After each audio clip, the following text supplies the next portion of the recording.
secretariat, we should have get justice for a long time.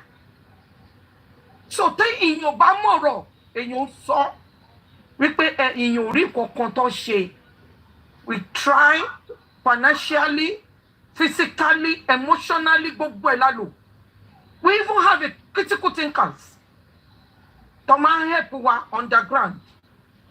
But when interview ti Baba Mohbad ṣe, owó àwọn critical thinkers ni.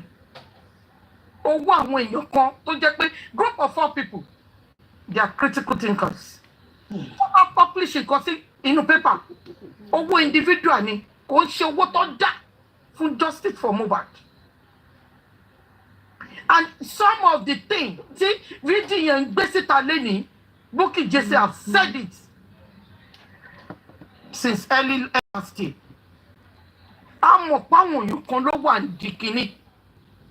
The only thing video and she over one exposing one satan and all use the platform for the whole world. For the whole world. So not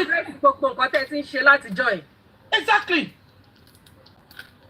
People that supporting Mohbad and stand for justice. We are not a lot, but we are mighty.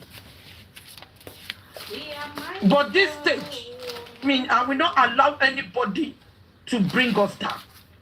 No way. Because in that one for the don't drag the family. Iya Elomi ti papi àti ye ti kú tó ń gbé photo. I know we have to be Irú ẹ̀gbọ́n Wunmi, Karimo Atole. Because we're trying to expose her.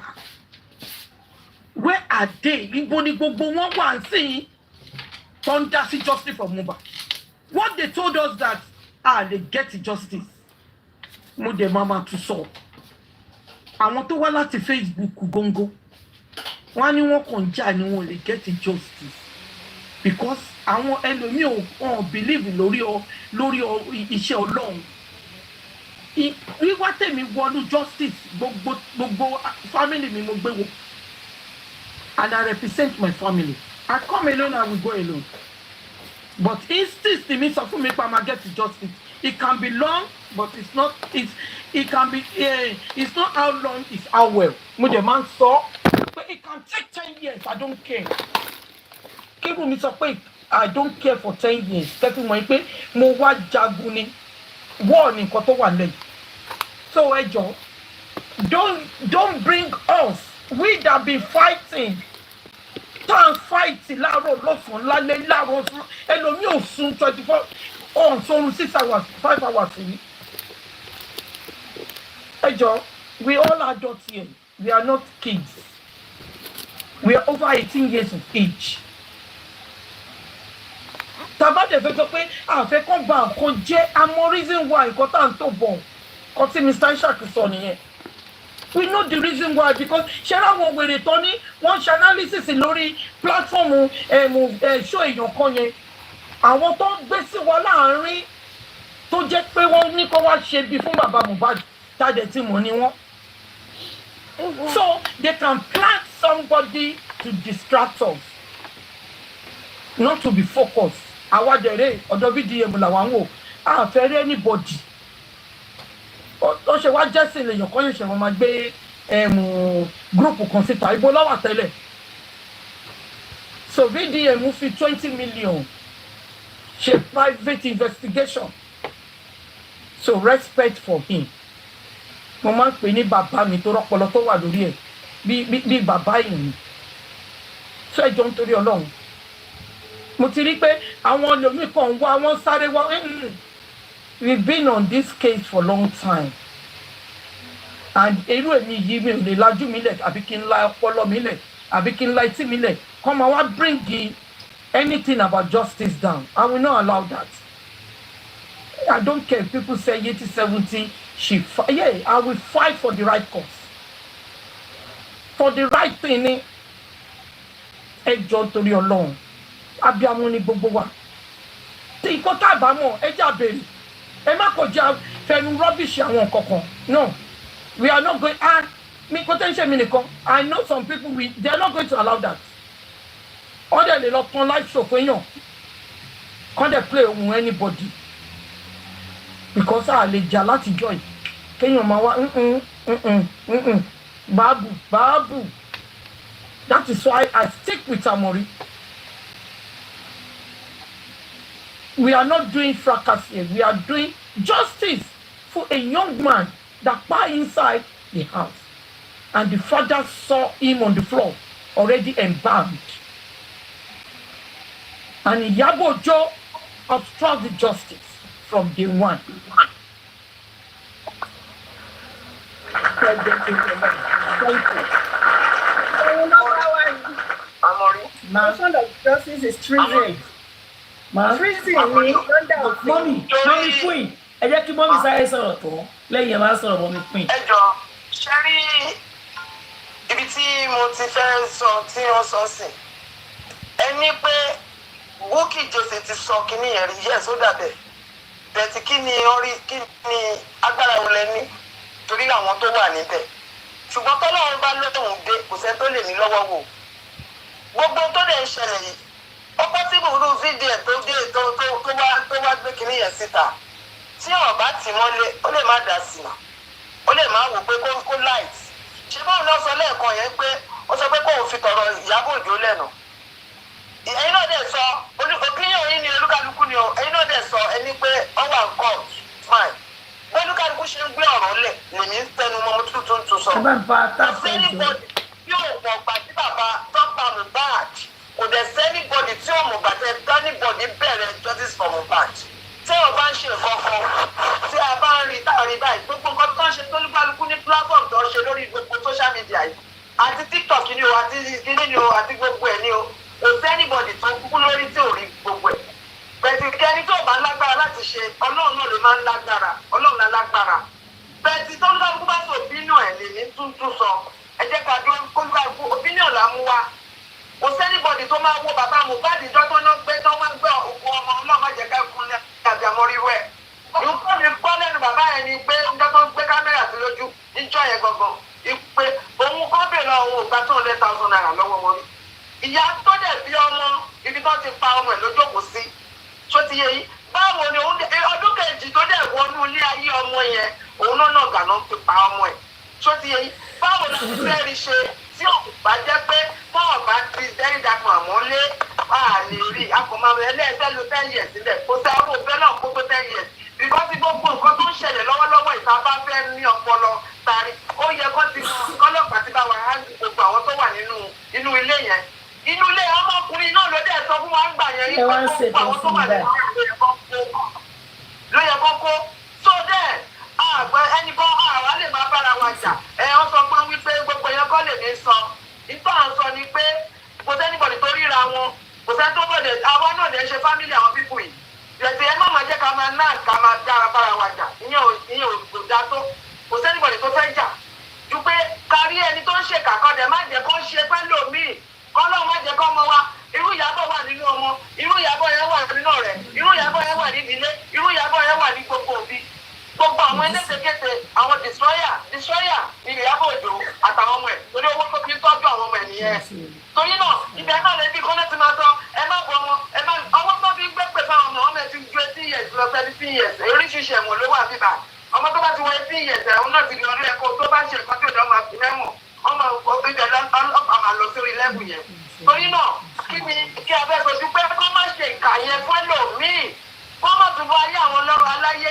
jẹ́ orí social media ni ọ̀rọ̀ Lizzy tó gbé wá ọdún kẹfà tó ti ń gbé wá tó ti ń gbé lọ tó ti ń gbé bọ̀ lélẹ̀ kí la ní ṣe sí tẹ́bí Lizzy wà láyé ni ló ṣe lè sọ títí ẹ̀ ṣé Mohbad lè sọ títí ẹ̀ ni torí náà bàbá bẹ̀rẹ̀ ẹsẹ̀ kò lówó náà kò ní kankan ó ń kiri ẹgbẹ́ ṣe ó lọ Kánò ó lọ gbá ó lọ àwo ẹgbẹ́ ṣe torí pé ó ń kó gbogbo èèyàn gbogbo jọ́sìn tó ní kálukú ń ṣe ó ń kó àwọn ara wọn síbẹ̀ gbogbo nǹkan tẹ̀yìn bá kásán máa mú dání gbogbo nǹkan tẹ̀yìn bá yìí tá à ń sọ yìí náà kò sí ìdí ẹkọ tó jà náà kò yẹ kó tó jà. Madam sori statement ìjà tẹ máa ń sọ yẹn ó máa ń bí mi nú statement ìjà yẹn mo explain yín sìn ìjà lè yín fi sínú ọ̀rọ̀ yín sìn. ìjà lè yín sọ. ṣé kí ló dé tẹ̀ ń ṣe báyìí náà ṣé ká máa ń jà kó kí ni kò ẹni kò tó jà mo explain ẹni kò tó jà ṣé mo bá yín jà ń sìn. ṣé gbogbo ọlọ́mọ pàtó ń dé bẹ̀rẹ̀ gbogbo la ní déètì lọ gbogbo la mọ déètì ọ̀rọ̀ ní ká déètì kú fún gbogbo wa kúlẹ̀ àti àmọ́. Ẹ wo Amori. Mi ò ní ìdáwà nínú déètì òṣì. Òṣì ni déètì tá à ń sọ yìí. Ọlọ́run jẹ́ ká rírú ẹ̀ mọ́ nínú gbogbo. Déètì ẹ wo ẹjọ́ déètì wà. Déètì wà. Ẹ bọ́ sókè kí wọ́n fi mísíkì sígbà yẹn. Lóde ìjà ló wọ́n máa sọ. Ẹ̀dẹ̀ máa Amori. Amori fine. Amori. But if you don't want to listen, you listen. Ma. The matter has been resolved. Yes, ma. Ṣé gan gbogbo ilé? Ẹ jẹ́ move to another. Ẹ jẹ́ move on. Ẹ mọ́ kí ìfẹ́ sọ̀rọ̀ ọ̀nà òun ètò máa mú kú. Amori kí wọ́n tó. Ṣé bá ti ó dà pé mi máa ẹjọ́. My mental state is very bad. Wọ́n ní yìnyínyìnyín ẹjọ́ sàkẹ́ tó sọ̀rọ̀. Wọ́n ní yìnyínyìnyín kéèyàn lè ṣe mí. Gbogbo àwọn tó ti ń jà fún justice for the past 2 years, ó yẹ ká acknowledge wọn. Nǹkan gbogbo nǹkan tá a ṣe tí BBN jẹ́tẹ̀ gbé jáde yìí, gbogbo ẹ̀ ni wọ́n ti sọ. Kò sí nǹkan tuntun kankan nínú nǹkan tí ó gbé jáde. The only thing kan ni pé ó kò wá fìdí ẹ̀ múlẹ̀ pé evidence rèé. Ó tán. And ẹ máa gbọ́ ẹjọ́ tẹ̀mí sọ tèmi. Tẹ́lẹ̀ tí wọ́n ṣe nínú gbogbo wọn yẹn, obstruction of justice ni wọ́n ń pè é. And it's a treason case ni. It's a criminal case. It's a treason ni wọ́n ń pè é. Àní irú kẹ́sì yẹn tó bá ṣẹlẹ̀ nílùú òyìnbó wa. Ẹ bá wá bẹ bílíọ̀nù. Àdébíyé yín sìn, àmọ̀ kan tó ń ṣe fúnru wọn. Ṣẹ́rí gbogbo nǹkan tí wọ́n ṣe yẹn, á láti sọ, adẹ̀ láti jẹ́ ká fòpin sí. Ṣé Mohbad nìkan náà ṣe fún o? Tí Mohbad nìkan la rí o. Àwọn ọmọ tó ti padànù wọ́n pọ̀ gan ní Nàìjíríà tí wọ́n lẹ́nìkan o. Tí wọ́n lẹ́nìkan tí Mohbad nìkan lẹ rí ni o. Ó pọ̀ gidi gan o. Àwọn bàbá Mohbad lẹ́nìkan ni. Ṣé Mohbad lẹ́nìkan ni? Jẹ́ náà torí pé Mohbad popular tó jẹ́ singer tó jẹ́ kó gbogbo ayé mọ̀ ọ́. Àti pé àwọn ẹ̀ ń sọ̀rọ̀ wípé gbogbo bí tán ti ba àwọn Naira Marley jẹ́jẹ́ all over the world. Ṣé mo kàn ṣe gbogbo kìíní yìí justice for Mohbad wọ́n ṣe títí bí Amẹ́ríkà. Gbogbo dáa wá sí tẹ̀wá pé ní sí láti lọ sọ fún wọn wípé ọ̀rọ̀ yìí ò rí bẹ́ẹ̀ o. Naira Marley kọ́ ló pa Mohbad o. Ibi tí gbogbo ọ̀rọ̀ yìí ti dé ó ti jìnnà jù ẹ̀ wọ́n ti pa Mohbad ìyẹn ó kọ̀ wà láyé ni. Wọ́n ti pa Naira Marley wọ́n ti pa ọlọ́rì yẹn náà ṣe wọ́n kọ́ ọ̀hún ṣe ìṣàkọ́. Àbúrò yẹn ṣe lóòótọ́ wọ́n Naira Marley wọ́n bá ilé ìjọba. Bọ́lá mi yẹ kó pa àwọn ọmọ wa sáyé àmì. Amori. Àtọ́ pa àwọn ọmọ yẹn sáyé mi. Ẹ rí ẹwọ́ fídíò tí Naira Marley ṣe lọ́dún lọ́kùnrin náà. Mommy queen. Confidence kò ní anything. Mo pàdé àmì. That's what the woman they talk. Trap You know they call your name, you no go want to like say. Only to fall into now. Why are you falling into this trap now? Jesus. Àwọn tó yóò ní kíní ti wọlé ń bí náà.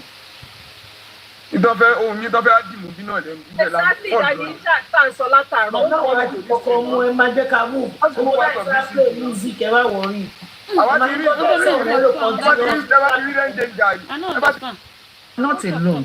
God is solidly behind us.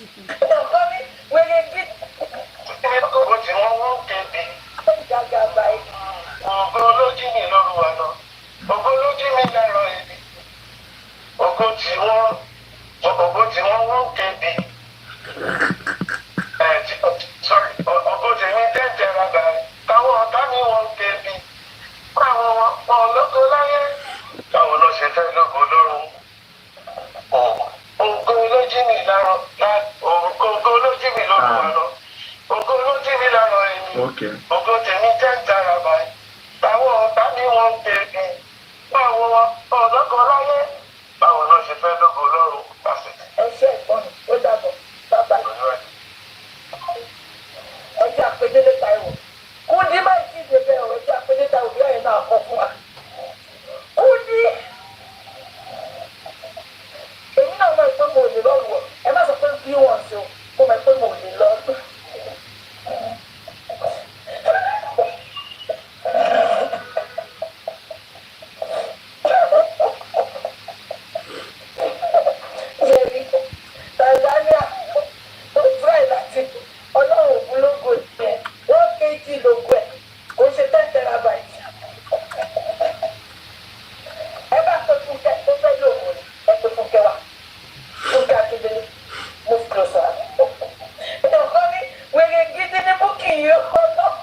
ní mọ̀lẹ́ ẹ̀yin ló bú sọ tẹ máa ṣe pátí tẹ máa lọ nàìjíríà lọ́wọ́ lómi ṣé gbogbo àwọn olómi ta ní london wọn mú ikọ̀ àyè ẹ bá mi táàgì Fúnkẹ́ oní highways ibi ní highways ibi ní west Fúnkẹ́ wà ìsàlẹ̀ ibi ní west máa wà ṣé mo pa ọ́ ibi ní west Fúnkẹ́ wà. Fúnkẹ́ Akíndélé kọ́mẹ̀ ṣẹ́rí nǹkan tí mo kọ́ nígbà kí ni ọ̀ma ṣe láyé kó máa fojoojúmọ́ sunkún Jeremiah. Iyabo Ojo ló ràn mí lọ́wọ́ kí n tó bẹ̀rẹ̀ ṣò tí kíláàsì ń dọ́dọ́ ló fún mi láṣọ Jonathan náà ti sọ yẹn. Fúnkẹ́ Akíndélé Jonathan ló ti sọ òun ò wọ bàtà lọ sùkúl ẹ̀yin tẹ̀ bá ti ń wọ bàtà yìí tó ń ṣe yẹn ìwọ ni máa ń pọ̀ Fúnkẹ́ Akíndélé move closer. Iyabo Ojo ló yẹ kó máa fún mi ní ẹgbẹ́ kí n máa hà tì í tí kíláàsì ń dọ́dọ́ ló fún mi láṣọ tí mo kọ́kọ́ rọ̀ lọ sí production.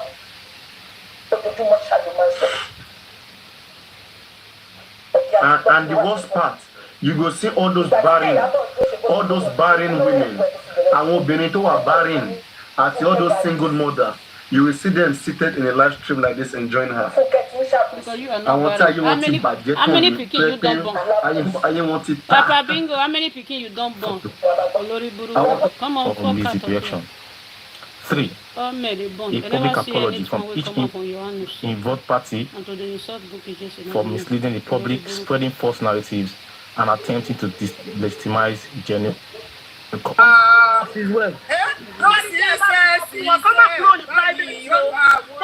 public in the next 2 years.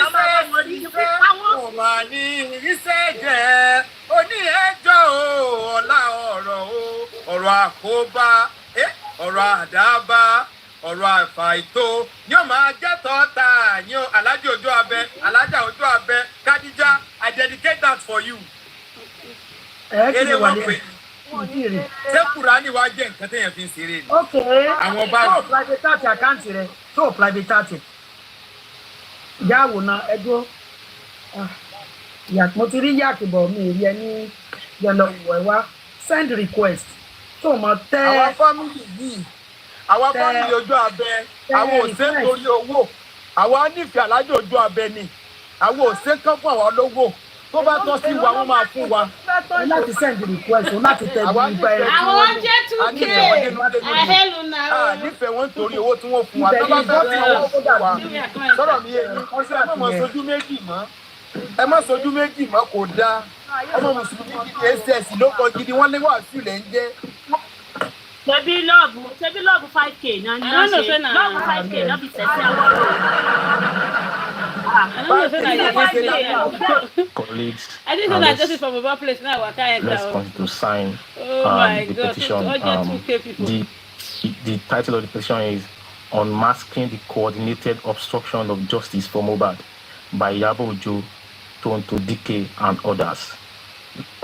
Ọmọ Tanzania yẹn náà nìyẹn me I want to meet Mohbad if you have to collaborate to do music I will adopt the song. Táwọn sọ fún viewers pé Mohbad ló lò mọ́. ẹ jẹ́ ká sáyẹn ẹ máa kàn sínú ọ̀rọ̀ yín just 2 minutes.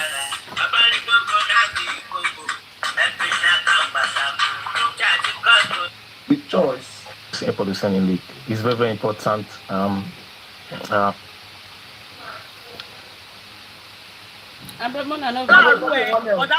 Only Yak is on private.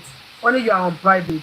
Private yẹn ní kẹ́yà wa ò tẹ́ ẹ̀ bá fẹ́ kó ní because he's in the US, he can do the nonsense one. Power tap láti nǹkan ẹ kàn mú èyí. Don't dey power tap. I think the problem. Because the more you power tap, it will viewers. Bring more viewers to Sunday office. Now do well. Watch out for what's happening. We're gonna try for justice for Mohbad, Gary.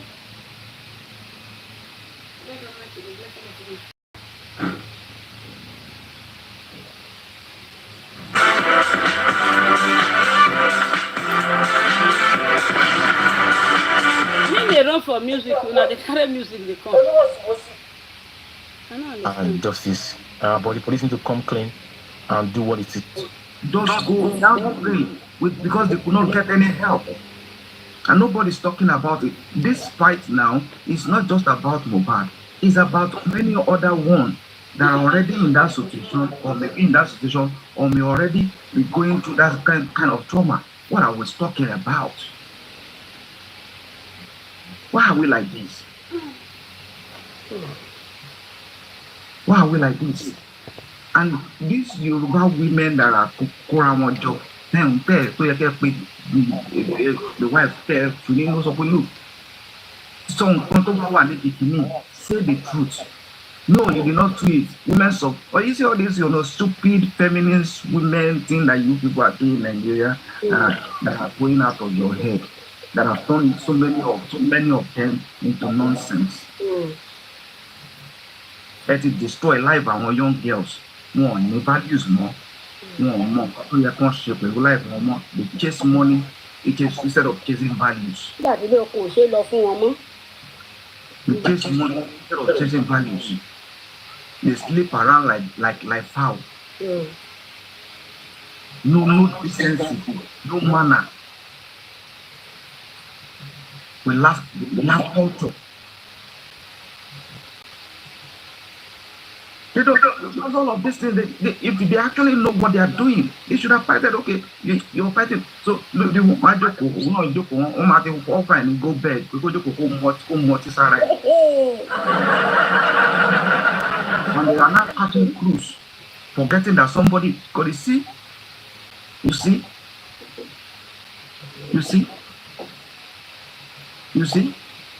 When we talk now, some people say, it's against nobody is against any human being. If you are not good, you are not good. If your character is terrible, then you can't gamble it. You are not good. I was watching today, the thing was just scrolling around where you Iyabo that was shouting back. You are receiving flower from your son that was given to you by Narama. Flower is being given to everybody on Sunday. If you give it to everybody, when he said, is this for Priscilla? What is the relationship between Priscilla and Mali? Are they age mates?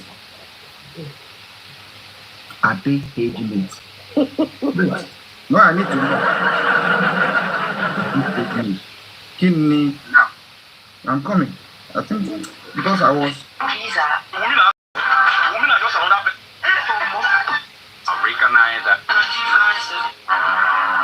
I'm trying to look for. They call you. Ali must go down. Very dark man don't drop another one. Let me know here and make my call list. Now, what I shot at the source, when they like the problem of this country, they give you now. That's the mentality of a black man. They want to go and black people, they tell me they're not with at the door. Oh, because those people, because when you put talk, it's so that the things you find out are not the things you thought you knew. Because that one was. One second. Maybe people don't worry. Coalition. You see, when I get to that, so you see, when they gave her the flower, the son, is it the son that gave her the flower? He said, whose flower? He said, it's for you. They said, it's not her. They said, maybe it's for Priscilla. I said, from Mali. He said, maybe it's for Priscilla. I said, it's for you. And then you receive it, you laugh. So what is the business of Priscilla, your daughter, with Malona? And this is the place where you were shouting. Mali must come. Mali must. I'm coming.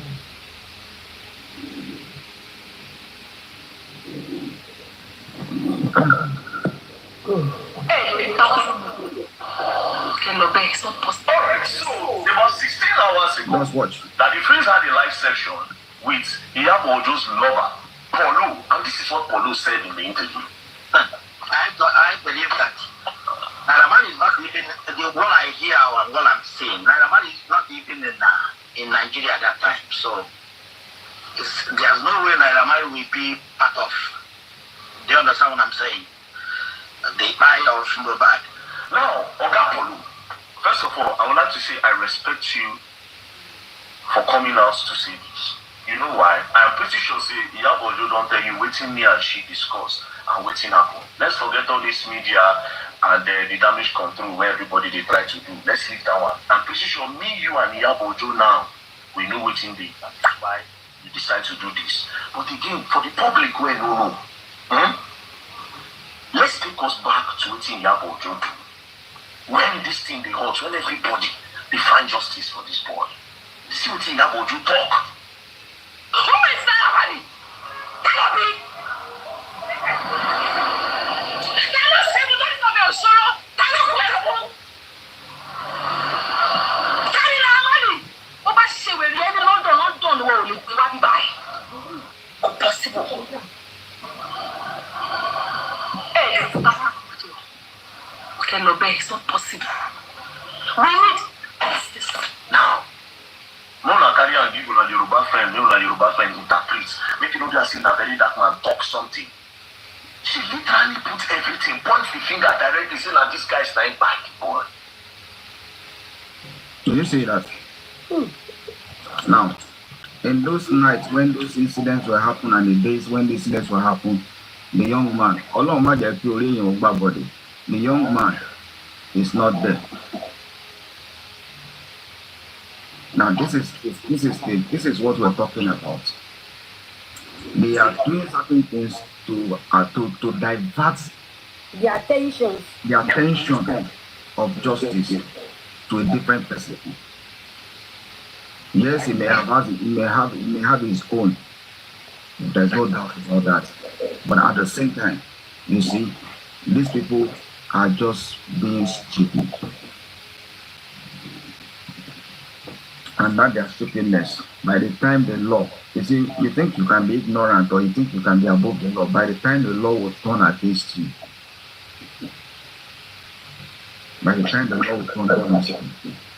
you won't like it. During Baba Joseph, she was shouting, if they come out of my house, I will do this, I will do this. I was waiting for her to sell her house now.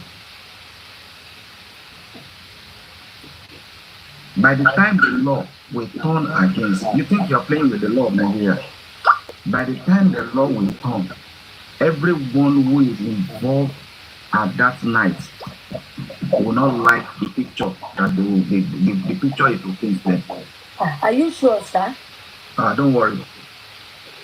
Today is the 2nd August 2025.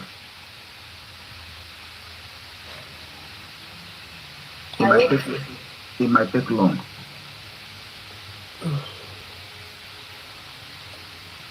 It doesn't matter how long it's going to take. But you see, as it stepped into the exact 2 years, close to the 2 years, if not exact 2 years, when that incident happened, everything that they're hiding will totally come out and they will have nowhere to hide. I want to write it down. Today is 2nd August.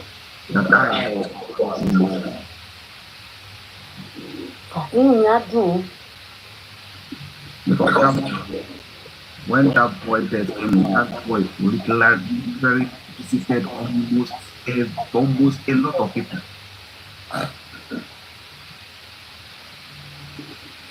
A lot of people. Now I know that they can't only Mohbad. Me, Mario. I was there, I was like, the guy was like, he was crying. As in, that boy has the blood of Abel. God is going to fight for that boy. I was pregnant. That time. Abel.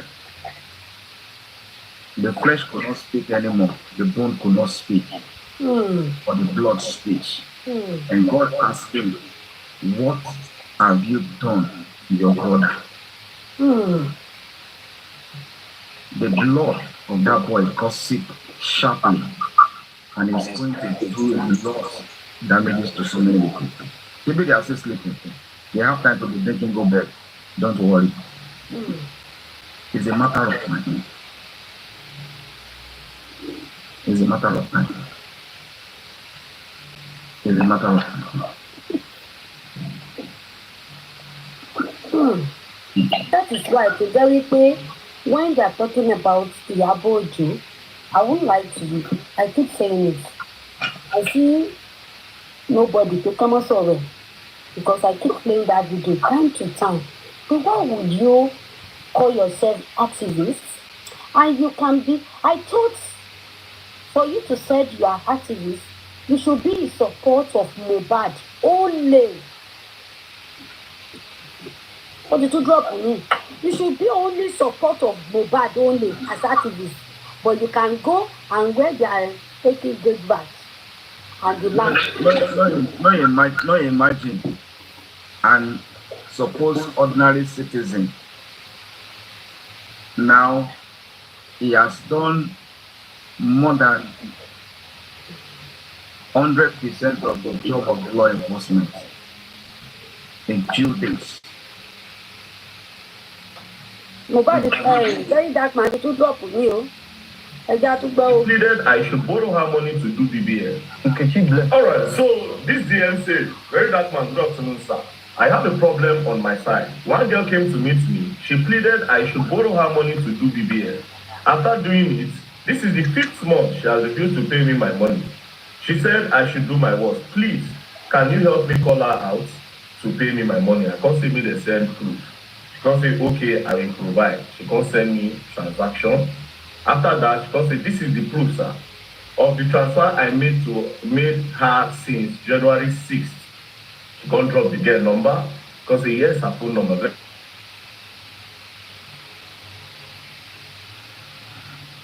Hello, drop.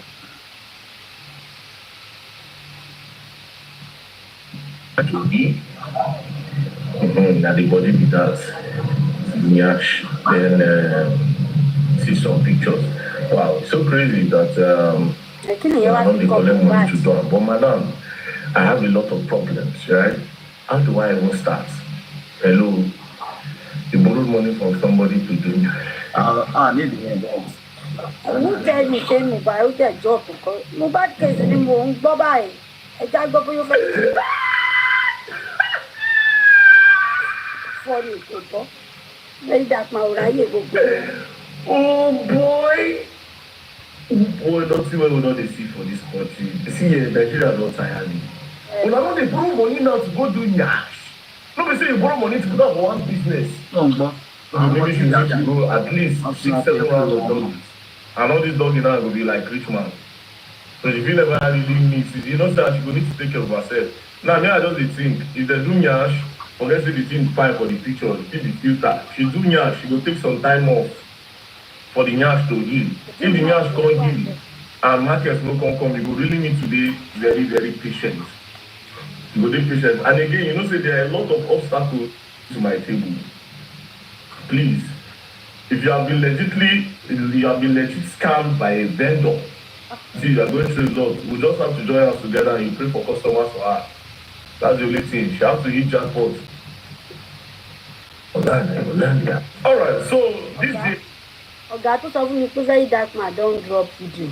Na video wey concern us and we need. Ẹ continue gàrí. Kí ló kàn mí pẹ̀lú bíbí orí ibú tán lọ ń gba gbèsè. Ọ̀dà yìí dẹ̀ wà distract wá ń bì. Kí ni mo gbé ilé ìyá ẹ̀? Ẹ jẹ́ kí gbogbo wọn máa ṣe drama wọn lọ. Ọlọ́run á bá wọn ṣe dàbí. Ṣùgbọ́n kò sí, it doesn't matter how long it will take. You see, when the law of the land will take its course. But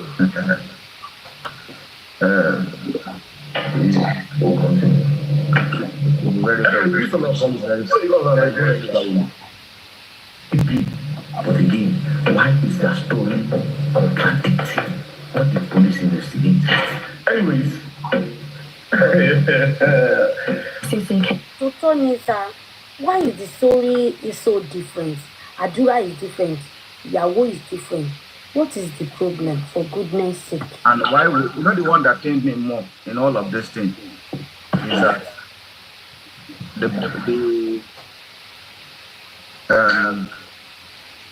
the brother.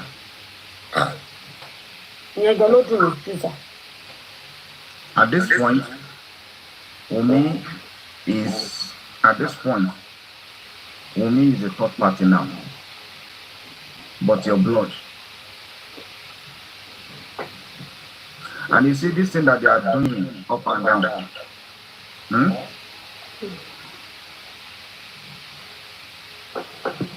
Among all of this thing, I pity the small boy in their hand, that innocent child. Because by the time he's growing, in no longer time, that boy will begin to have understanding of what is happening. And then he will begin to ask questions. Now, that boy is going to face the danger of trauma.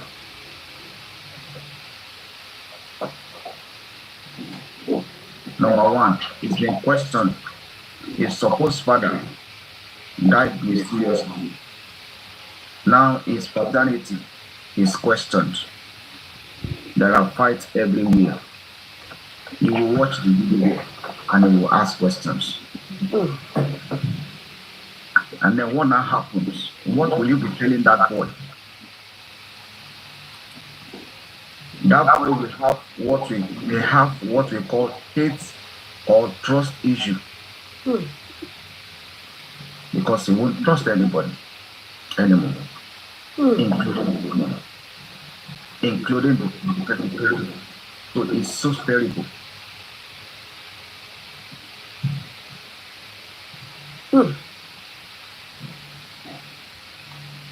But I don't know why our activists will be doing this. And the second activist, ọ̀rọ̀ tó ṣàǹgbé wá fún wa ni ó jẹ́ ká máa sọ. We are still saying YouTube with Naira Marley up and down. You know when Yomi was doing all of this, people were saying all manner of things. The video, the conversation with Adura and Yomi, with what the video is saying now, are we not seeing similarity? Please, what happened? God knows it is Yomi káàkiri. No, me no wàhálà iná pọ̀. Ọ̀rọ̀ bàbá Ìjẹ̀ṣà ló ń jẹ́ kó máa counter Iyabo Ojo. That is what happened. No. Sẹ́rí nǹkan ló máa bí nǹkan kan. Now, tó o bá rìn ní gbèrègbèrè ìdọ̀tí, ṣé wọ́n máa fẹ̀gbin lé ẹ̀yìn? Tó máa fẹ̀gbin lé ẹ̀yìn. Tó o bá rìn ní gbèrègbèrè ìdọ̀tí, tó máa fẹ̀gbin lé ẹ̀yìn. Because that's the if you don't ban any for instance, by anything. Welcome everyone. If I don't keep that company or I don't do shit, nobody will call my name. Yeah, I'm 11. Exactly. Nobody's going to call my name into anything. So when you walk in a very shady, dirty way, things will happen to you. People will rob you into something. They will tell you your friend, and I will tell you who you are. See, let's sọ̀rọ̀. Daddy, let's sọ̀rọ̀. Daddy, let's sọ̀rọ̀. Anyway, observation tèmi like tí mo ṣe máa ń sọ all the time. Anybody lè má gbà kiri. But until Taban do the right thing in Nigeria, ni anybody ṣe ni ma fall into the victim tí Mohbad wà nísìn. Sọ̀rọ̀ mi yẹn. One, ibi tí mo kọ́kọ́ fẹ́ bẹ̀rẹ̀ ọ̀rọ̀ mi, orí ọ̀rọ̀ very dark man. He's a manipulator. Nígbà tí kéèsì yìí bẹ̀rẹ̀, very dark man was the first person to condemn àwọn Naira Marley pé they should cancel Malian music in Nigeria. Only according to the videos tó ń wò. Malian's music should be cancelled. In fact, Naira Marley and Sam Larry, they should go to jail. They don't buy that boy like 4 months ago before he even died. He was the one that said that one for Lincoln jail or whatever. Thank God for the video she was alive. Okay, fine. Oh, there was anything. Oh, no evidence. As a matter of fact, anybody can believe that nǹkan wà nínú chat. Gbogbo chat tó ti ń gbé jáde kò sí nǹkan kan bẹ́ẹ̀. Sister tẹ́ bá rántí pé láti ọjọ́ tó ti bẹ̀rẹ̀ chat yẹn mo ti wá sọ wípé kò sí evidence ńbẹ̀. Wàá ka chat, wàá fọ àwọn ibì kan, wàá wá twist chat yẹn láti wà suitable to you. It's not acceptable. Case Mohbad ta sọ di case online ó yàtọ̀ sí nǹkan tó ń ṣẹlẹ̀ in real life rẹ̀. Ìwọ ní onítọ́márì nǹkan tí wọ́n fi bàbá Mohbad wé nínú chat yẹn pé they turn the word against him. Ìwọ ló start here first. In your video you say you don't even like that man that was asking for property immediately that is you. Ìgbà tó dẹ̀ tí wá rí láìtì pé kò rí bí wọ́n ṣe rò mọ́, that doesn't mean everybody will join you to do that, sister. Fún àwa àyókù náà ní time káwa náà rí evidence pé ibi tó yẹ káwa náà fìsì ni. Ṣé understand? Oníkálùkù ló ní orí tó ń rò. Ó ní evidence lọ́wọ́ nìyẹn. Thank God pé ó ní evidence lọ́wọ́. Why tó o mú lọ sọ́dọ̀ ọlọ́pàá pé ọlọ́pàá o? Tẹ́ bá rí nínú chat yẹn, ó ní Ìyábọ̀ lọ sọ níta pé wọ́n interrogate Wùmí lẹ́ẹ̀mẹ́ta. Ó ní boy is a lie. They didn't interrogate him. How did you know? Nígbà táwọn ọlọ́pàá máa ka lẹ́tà kíní wọ́n ní àwọn interrogate 26 people. Wọ́n dẹ̀ dárúkọ wọn bàbá Mohbad wà ń bẹ̀. Even bàbá Mohbad tí ò sí nínú ilé wọ́n dẹ̀ dárúkọ gbogbo wọn. Wọ́n dẹ̀ dárúkọ Wùmí sínú ẹ̀, wọ́n dárúkọ Àdúrà sínú ẹ̀. After tó dárúkọ gbogbo wọn tó náà conclude pé bàbá Mohbad o wọ́n blame ẹ̀ pé wọ́n sin. Nfa àwọn blame nọ́ọ̀sì fúnra ẹ̀ gan pé òun ló pa. Nǹkan tí wọ́n blame nọ́ọ̀sì gan fún ni pé ó gún ní abẹ́rẹ́ tí kò dẹ̀ tí tó jẹ́ pé quack lòun kò yẹ kó gúnrú abẹ́rẹ́ yẹn as a quack nurse. Nǹkan tí wọ́n blame nọ́ọ̀sì fún gan yẹn kì í ṣe pé ó pa Mohbad gan náà blame ẹ̀ fún. Àwọn Naira Marley àti Sam Larry gan wọ́n ti clear wọn out of the case before now. Pé wọn ní direct contact despite pé even ìwọ́dẹ́ very dark man ní even ayé rugged man even gan tó bá tẹ̀ jẹ́ pé Mohbad ò sí níbẹ̀ Naira Marley ò sí níbẹ̀ at least orúkọ ẹ̀ ṣì nà ń bẹ̀. Àwọn ọlọ́pàá náà dẹ̀ ní àwọn Naira Marley àti Sam Larry o wọn ò fọwọ́ kàn ó torí bẹ́ẹ̀ wọ́n yọ wọn kúrò. At the end of the day òun gbogbo nǹkan tí wọ́n ti sọ tẹ́lẹ̀ òní Ìyábọ̀ ṣe ẹni Ìyábọ̀ nǹkan tí ò tiẹ̀ yé mi ẹni Ìyábọ̀ ò jẹ́ kó kí Wùmí kó ó obstruct justice ó ń gbé Wùmí kiri. Ìyábọ̀ ti jáde fún rẹ̀ ó ti sọ ó ní òun ò lè bá wọn sọ pé Wùmí pààyàn nígbà tí òun rí kó pa. Ó ní bọ̀ tí lọ́ọ̀ bá sọ pé ó pa so be it. Okay, ká sọ pé nísìnyí wọ́n ti wá rí evidence pé Wùmí ló pa. Ǹjẹ́ Ìyábọ̀ gan tó láti sọ pé kí wọ́n má rán Wùmí lọ sẹ́wọ̀n tàbí kán ní kán lọ yẹgi fún? Who is Iyabo? Kò tó bẹ́ẹ̀. Bọ̀ tí gbogbo wa bá ní ríru Liam very dark man ló kọ́kọ́ sọ pé Liam ọmọ àlè ni kán lọ ṣe DNA ó jọ Sam Larry. It was this very dark man tó kọ́kọ́ sọ. Àwọn ará online gbé ó jọ Elégùṣì ó jọ Spendi ó jọ gbogbo ẹ̀. Ẹ ti gbàgbé pé ọmọ yìí ní dàbí ò bá àti ẹ̀ ṣe wáyé innocent child ni. Ta ló sọ fún yín pé tí ọmọ yìí gan bá dàgbà tó bá dàgbà tó bá rí gbogbo kéèsì yìí ọmọ yìí gan ṣé kò ní blame mama ẹ̀ for this? Ṣebí gbogbo wa láti dàgbà ní síta tí mo wọ́n síta tí mo wọ́n ṣì. Àwọn kan wá jókòó sórí online ẹ máa gbé ọmọ ọlọ́mọ ṣépè innocent child mo Liam ó kú wọ́n ti interrogate gbogbo àwọn tó wà nulẹ̀ wọ́n interrogate gbogbo wọn kan ti sọ nǹkan tó fẹ́ okay tẹ́ bá ti wá rí develop evidence take it to the police okay o nǹkan tí mo find out wọ́n á dẹ̀ tún kéèsì bẹ̀rẹ̀ at the end of the day o bọ́ sí online ó ní Iyabo ló sọ pé àwọn Naira Marley will go down torí ọ̀rọ̀ kan àǹtí ẹjọ́ mà gbogbo yín jókòó ẹ̀ ń bú Priscilla Naira Marley ti bá sùn olórí burúkú ta ni wọn bá sùn rí. àwọn wo ni gbogbo wọn jókòó. ó ní Naira Marley gbogbo àwọn tó ń sọ àwọn èèyàn pọ̀ tó ń sọ náà online tó ní wọ́n ti bá sùn rí ká ní òní pass even Naira Marley tó jó tó ní òun ti bá Priscilla sùn tó ń sọ gbogbo ẹ̀kiri lórí online ṣó lè ṣe bẹ́ẹ̀ ní UK ṣó lè bọ́ ọmọ sùn kó wá lọ máa sọ kiri ó wà lórí Twitter rẹ̀ ó wà ní page ẹ̀ ó ní I did not post your page Naira Marley ó ní I did not post your daughter before I enter ó wà bẹ́ẹ̀. ẹ jẹ́ ká bèrè kò yéra wa ṣé very dark man lẹ́ ń sọ àbí gbogbo èèyàn lẹ́ ń sọ. very dark man tó sọ fún gbogbo èèyàn táwọn èèyàn dẹ̀ ń tún sọ àìmọye tó ti fi ṣe fídíò. ẹni evidence pé ó ló sọ fún gbogbo èèyàn. ṣé bó sọ́lọ̀ online ni ó sọ́lọ̀ online. no an evidence tó sọ fún gbogbo èèyàn because everybody is bringing out their own fashion. àwọn kú ẹ máa gbọ́ nǹkan téèyàn sọ online everybody kò ló gbọ́ yẹn. ẹni sọ̀rọ̀ àǹtí ṣé secret ló fi sọ yẹn. ẹni sọ̀rọ̀ àǹtí because èmi máa tó mo ní other event to attend so you see okay. let me tell you something. I know you are not a law enforcement person. Yes, sir. You are not. Yes, sir. Are you a lawyer? Don't ask me that. Say what you want to say, please. Don't ask me that question. Are you a law enforcement person?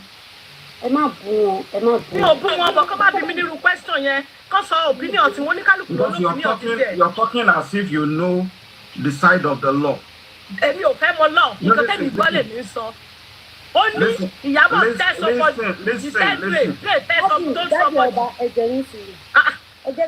He said it online. Iyabo told somebody and he told Dre and Dre told somebody that Naira Marley must go down because he put something in my daughter and forcefully enter.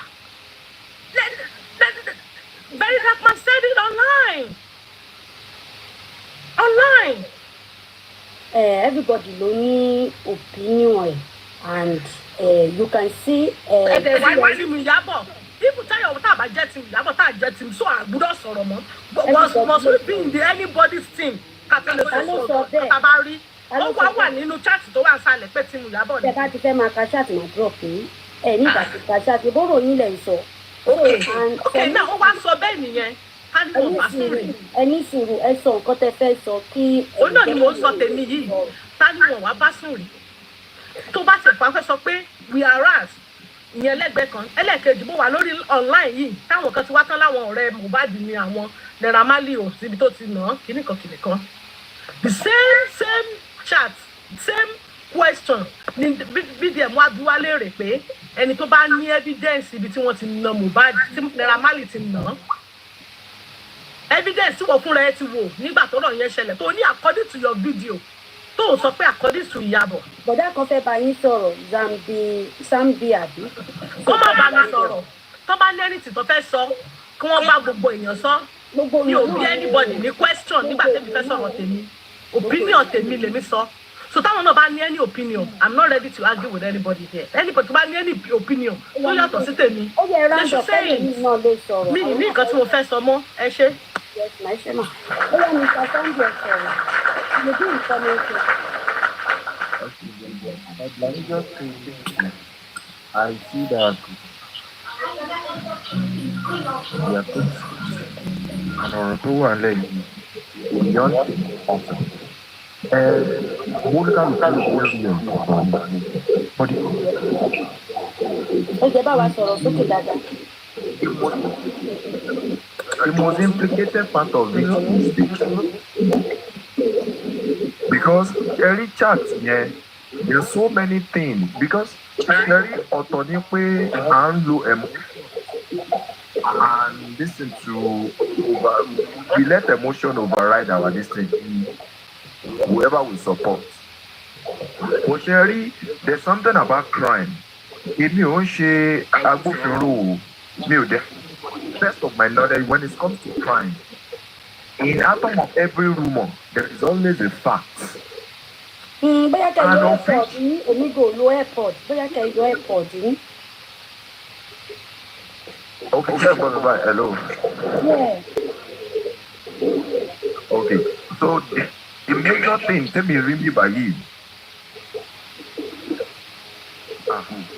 I'm not with effort. Okay,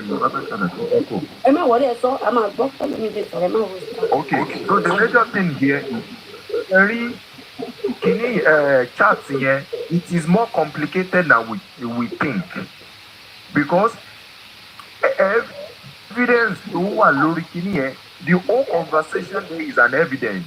It's beyond kini because revealing so many hidden agendas. See, any the Nigerian reporter tí ó mọ̀, and now kò ń ṣe evidence with the caption and every other thing. There is a retwist of narrative that turns everybody against each other. Now, I'm not siding anybody. Human beings generally cannot be predictable. But the bank cover social media. The bank board of social media entering journey because Okaluku ma create narrative only attract a lot of people view can le fi jẹun. Now, the major thing, see, èmi rò pé ó yẹ ká fọ́ọ̀tà lórí issue tó wà nílẹ̀ yìí. Now, evidence tó wà nílẹ̀ is the chat. Now, the purpose of creating the group, the intention was now there was a misleading, what's it called, narrative pushing to the social media and this thing. And police,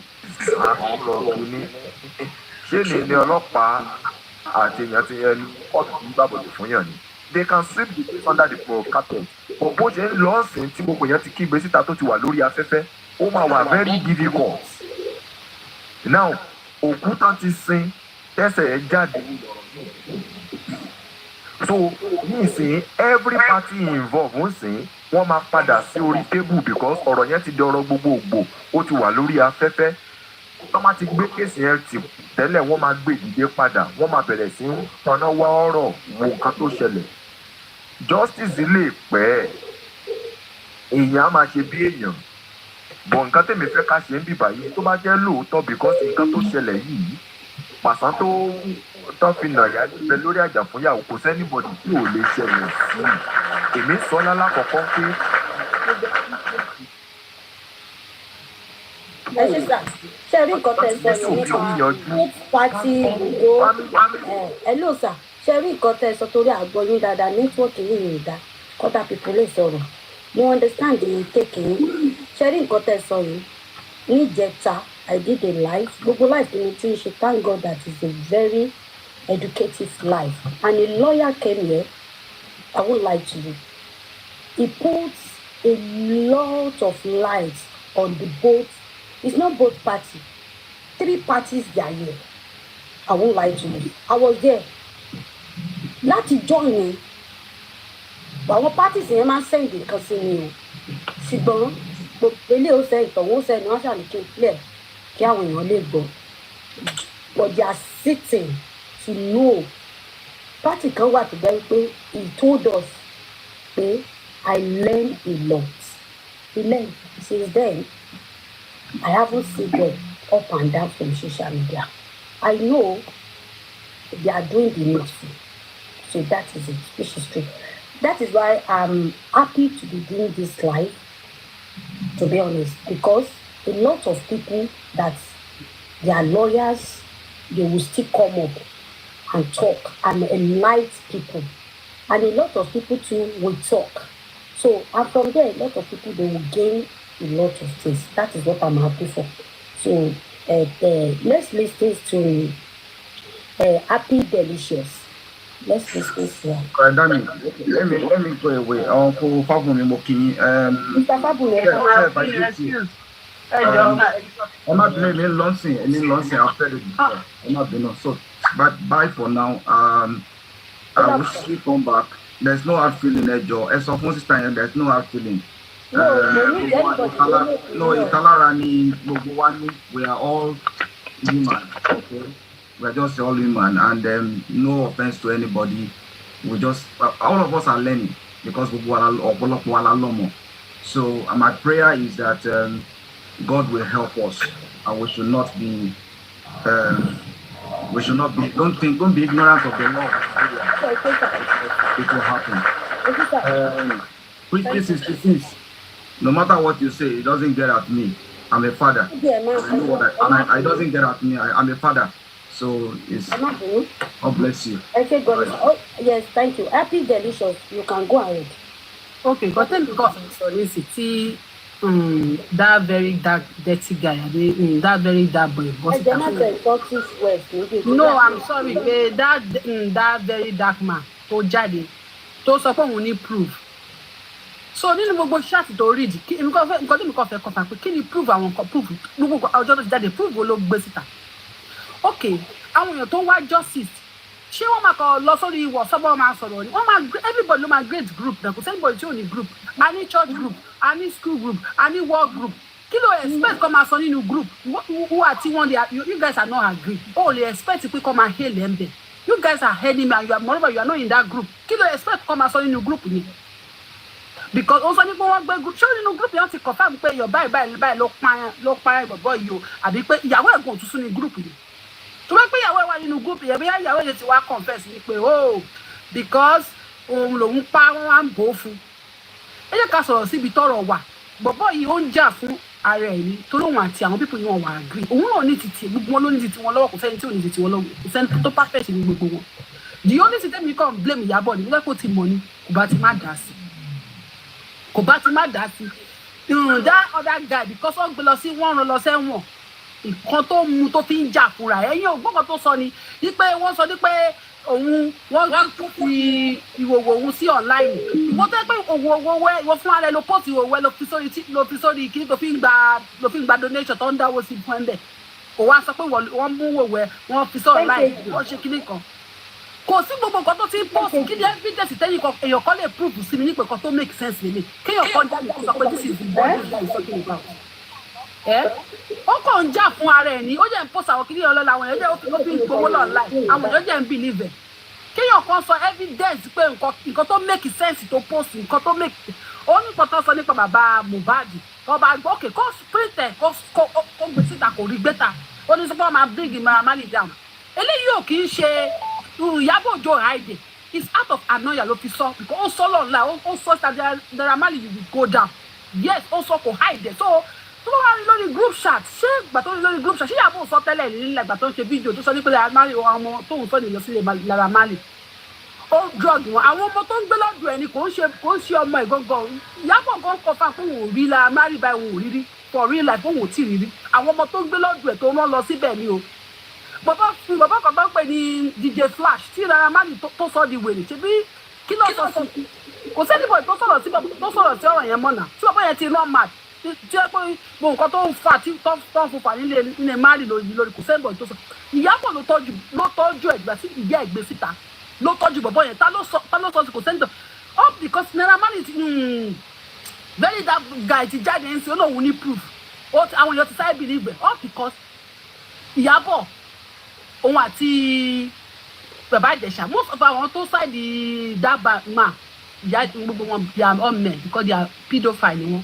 because of tẹ bá bẹ̀rẹ̀ pé kí ni Iyabo ṣe fẹ́ lomi èmi Iyabo ṣẹ̀ mí that very dark man kò ṣẹ̀ mí kò sẹ́ni bọ̀ tó ṣe bọ̀ tẹ́mi ṣe é rí ìtẹ́mi ò ń ṣe ọmọ kékeré mo kàn fi pé ìkan fi jù kan lọ ni ibi tó ń fi sí yókè tẹ bá lọ sórí ọ̀la máa ní àwọn comment ẹlòmíì because ó ràn bá Ìjẹ̀ṣà lọ sẹ́wọ̀n ó tẹ̀lọ́ ṣe é tiẹ̀ ó ṣe kíní kan ó ràn ṣé òun Iyabo jẹ́ gẹ́gẹ́ bí jọ́ọ̀jì tó rọ́yàn lọ sẹ́wọ̀n ìkan tí kò sọ pé ṣe é tẹ̀ kó tẹ̀ ṣọ̀rọ̀ Mohbad náà ṣe é tẹ̀ wọ́n é tẹ̀ for that and a lot of media pedophile ẹ lọ wò wọn àwọn ọkùnrin yẹn ló ṣáìdì pé ó rán bàbá jẹ ṣé Iyabo ló jẹ́ jọ́ọ̀jì ṣé jọ́ọ̀jì ò mọ ẹjọ́ dá tí Iyabo wa sọ pé òkè máa jáde máa ta lé mi máa ṣe léṣe lé òkè tí jọ́ọ̀jì bá lọ pé kí ni àwọn ṣe investigation àwọn kò tó bẹ́ẹ̀ o wọ́n máa ní kó torí pé Iyabo jẹ́ star wọ́n máa ṣe rán lọ sẹ́wọ̀n kí yóò jókòó ronú kẹ́ gbogbo nǹkan tó ń ṣẹlẹ̀ ṣé bọ̀bọ̀ yẹn tó jáde ṣó rí prove ká sọ tó tọ́ prove dà kò tí ní prove mú jáde láti jọ ó kàn ń bọ́ síta ó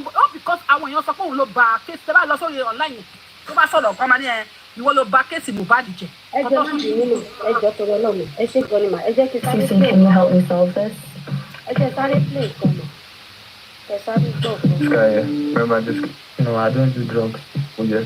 It's a plan. The son. Smoking. I don't smoke.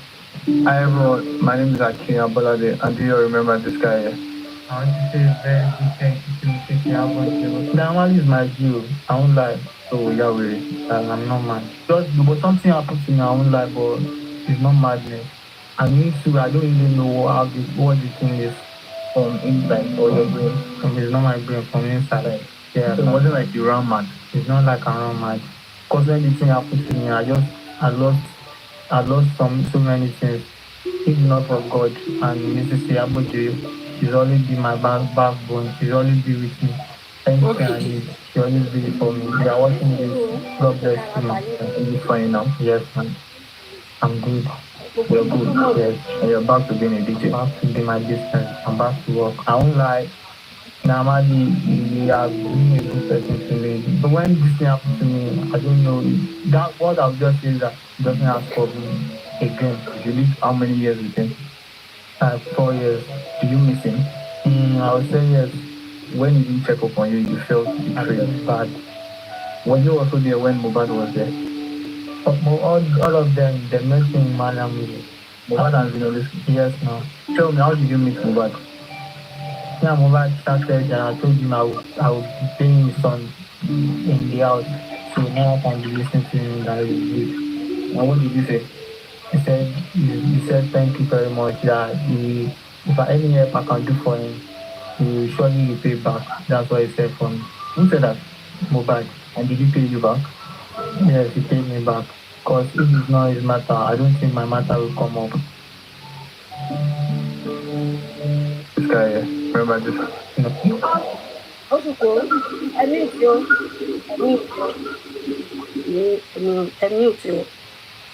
Ẹ kú mọ̀ mo ti fún bàbá Naira Marley lẹ́yìn.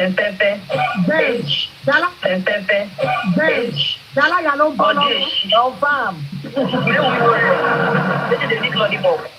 Ó ti parí ó ti tán kò sọ̀rọ̀ tí wọ́n sọ lóde mọ́ṣúárì. Ẹ̀wọ̀n ìbísẹ́. Lọ́bí dùn mí, omi di òkè. Òun ló wáyé òun mi.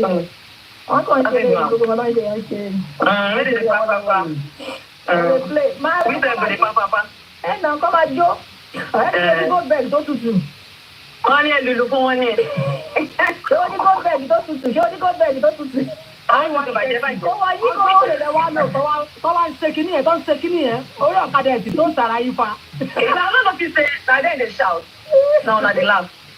One na come dey holler. Bó tún bí o. When dey shout. Na him get problem. The person dey laugh. Na cruise bin dey. No problem na. I am stress now. Asake. I go drink my go drink abeg. Where go drink? Everybody just go sleep. Life wahala no come too much o abeg. Go beg dem gan ni no need lọ́wọ́lọ́wọ́ báyìí. Go beg me o.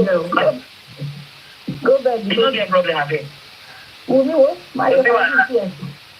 Máa wo sí ẹ̀. Àmọ́ mi tó sọ̀rọ̀ láti wá gbọ́ Wùmí wá mi dé nígbà pé Àṣàkẹ́ wá mi dé nígbà pé ká wá gbọ́ mọ́mí tó sọ̀rọ̀ láti. Mọ́mí àbíkẹ́ làwọn ẹ̀ mọ́mí àbí fan. Mo gbádùn gbọ́dọ̀ iṣẹ́ àárọ̀ yẹn. Mo wá jí sí àárọ̀ ẹ̀ mo ní mo ní mi ò mọ̀ wúmọ̀ ẹ̀ yọ ẹ̀ fan mọ́mí I love you. Thank you so much. I love you guys. Ọmọ yẹn mo wá gbọ́ tí wọ́n ti ká mi pé mo wọlé o. Wọ́n lọ kó àwọn òdẹ lè claim ọmọ wọ́n lọ́dẹ̀ wọ́n làwọn ọdẹ ọmọ yẹn ọlọ́mọ yẹn lè jọmọ fún àwọn náà wọ́n ní bọ̀ wọ́n bí fún wọn ní claim ẹ̀. Ó tọ́ ni. Ọmọ tó mọ ìwé òun yẹn nìyẹn náà wọ́n bá bí sẹ́ni fún ọmọ yẹn jọ̀ ó lè claim òdẹ nípa ọmọ yẹn sọ́kà ẹ̀mọ́ yọ ọmọ àlè nínú ilé wọ́n wá ní wàhálà. Ayé ti dáyé lọ́mọ àlè ti wà láyé. So ìwọ́n wá ní pọ́blẹ́mù kí ni gbogbo òṣì tó bá ní kọ́ ṣe DNA test gbogbo wa. Ìlú òyìnbó yìí ẹ̀mọ̀ pé UK wọ́n stop láti máa ṣe DNA test ni wọ́n láti stop ẹni tó bá lọ́fẹ́ bẹ̀rẹ̀ wọlé àìmọye ọmọ àlè. So kí ni pọ́blẹ́mù? Akọ́lù ti wọlé fún ẹgbẹ́ fọ́ọ̀mù àlè ní kankan òótọ́ ni mo sọ fún yín ọkọ sáà ló bá yàn kọ́sì tó yàn kọ́sì bímọ. Bẹ́ẹ̀ni àdéhùn àti ìyá ọ̀dà ti rọ̀bì gbogbo àwọn tó bèrè gbogbo ọmọ yẹn lọ pé ẹ fi búkì dèjò lè yẹn sí. Wọ́n máa ní kó máa ka gbogbo àwọn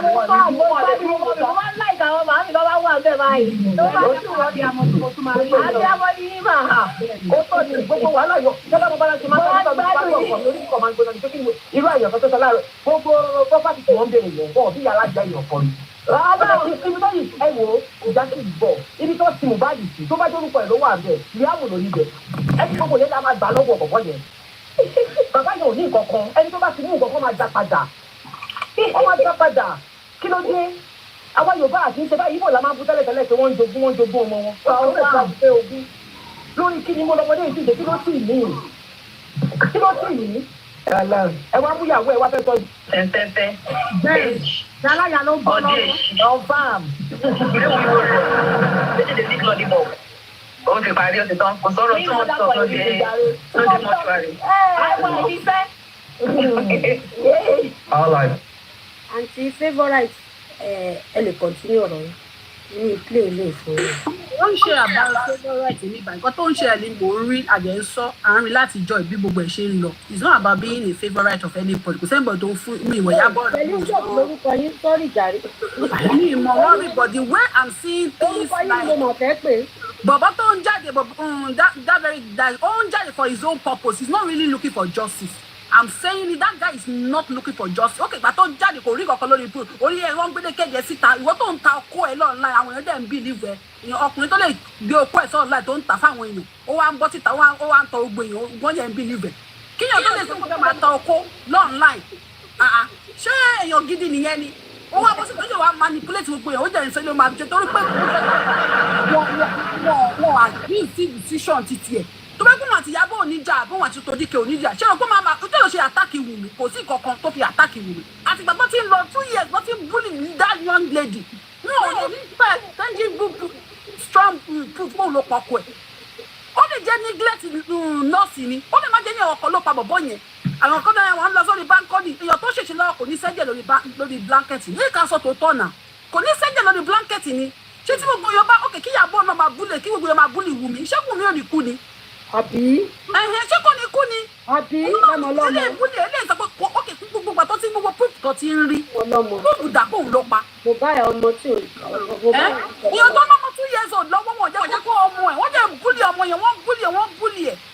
Ẹ jẹ́ búlì ọmọ ẹ̀ ní pé kìnnìkan that very dark guy is not looking for any justice. Mo ń sọ mo ń tún sọ.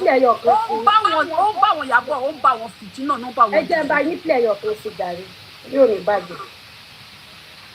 Ẹgbẹ́ ìpínlẹ̀ ẹ̀yọ̀ kan sí ọmọ ọlọ́mọ. Ó ń tọ́ fọ́lọ́ ńlá ìwọ̀n àwọn jẹ́ bí ní. But again, they say the particular policeman don't buy. Ẹgbẹ́lẹ̀. Who know what happened to them? They say don't buy. So I don't know what the police say they investigate for this matter. Because if the two people where they deal with this boy in the final moment, their story they contradict, then there's a truth somewhere. Now, yes, my last was about to give him the blood injection. So when I entered, so immediately I entered, I was like, my friend is not to remove it, was feeling somehow. And they told me not to remove it, like, he wants to pee and he wants to vomit. So I held his hand to the restroom, he vomited, he peed. When I come back from the restroom, he just fell down.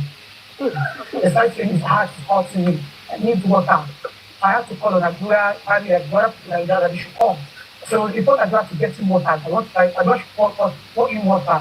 Adura got water, we poured the water, but he was still not feeling comfortable. He said he needs fan, like he's hurting inside his heart. He's hurting me, he needs heat inside. Like, yes, like he needs water, like he needs water. He needs to start having. Alright, so that's an interview on CBC that Mohbad's wife did on the final moments within the 24 hours when Mohbad died. So she said that she ran into the north when she was giving Mohbad the third injection. And when she got there, Mohbad said she should remove it. That he needs to pee. He wants to vomit. So she now took him into the backyard to do that. When they were cleaning out, Mohbad now fell down. When Mohbad fell, this is what he said. He said that his heart is hurting him, that he needs water. Then she now called Adura to come.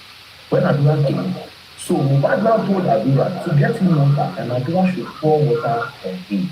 So Adura went to get water and poured the water on Mohbad. Then he said he needs AC. Mohbad said he needs AC. That he needs fan. That his heart is hurting him. Right. Now, let's now go to Adura. Adura did a research interview with Objective, right? Let's take a listen to what he said. That's simple.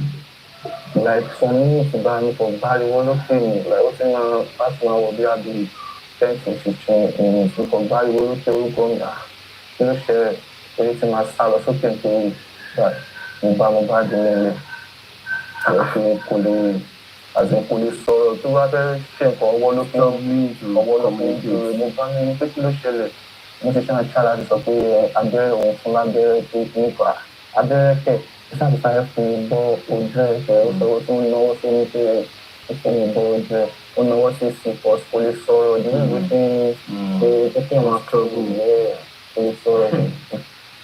Now, see Adura's own version. Adura said, after 15 minutes with the nurse, he heard a noise from upstairs. When he heard the noise from upstairs, he ran upstairs and then he met Mohbad on the floor, and Mohbad could not talk. If he wanted to say anything, he would point with his hands. Then he now asked the nurse, and what happened? The nurse said it was because of the injection. Now, Adura said he met Mohbad. Mohbad could not talk. He was using his hand to point it because he could not talk. Meanwhile, Mohbad's wife is saying that Mohbad was saying his heart is hurting. They now called Adura. Mohbad now told Adura to go and bring water and pour on him. Mohbad kept on saying his heart is hurting him. Mohbad now said he wanted AC. Mohbad now said he needed fan, that his heart is hurting him. Which one is the truth? And I'm 2 of now, the final moment of this boy. Which one is the truth? Did he speak or did he not speak? And the wife is saying that Mohbad kept on saying, Adura, pour me water. Adura went to bring water and pour him.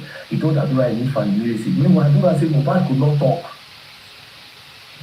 And then it was only the nurse that he met. According to him, he asked the nurse. He didn't highlight that Mohbad's wife was there. Mohbad's wife said, but Mohbad's wife is saying that she was there. And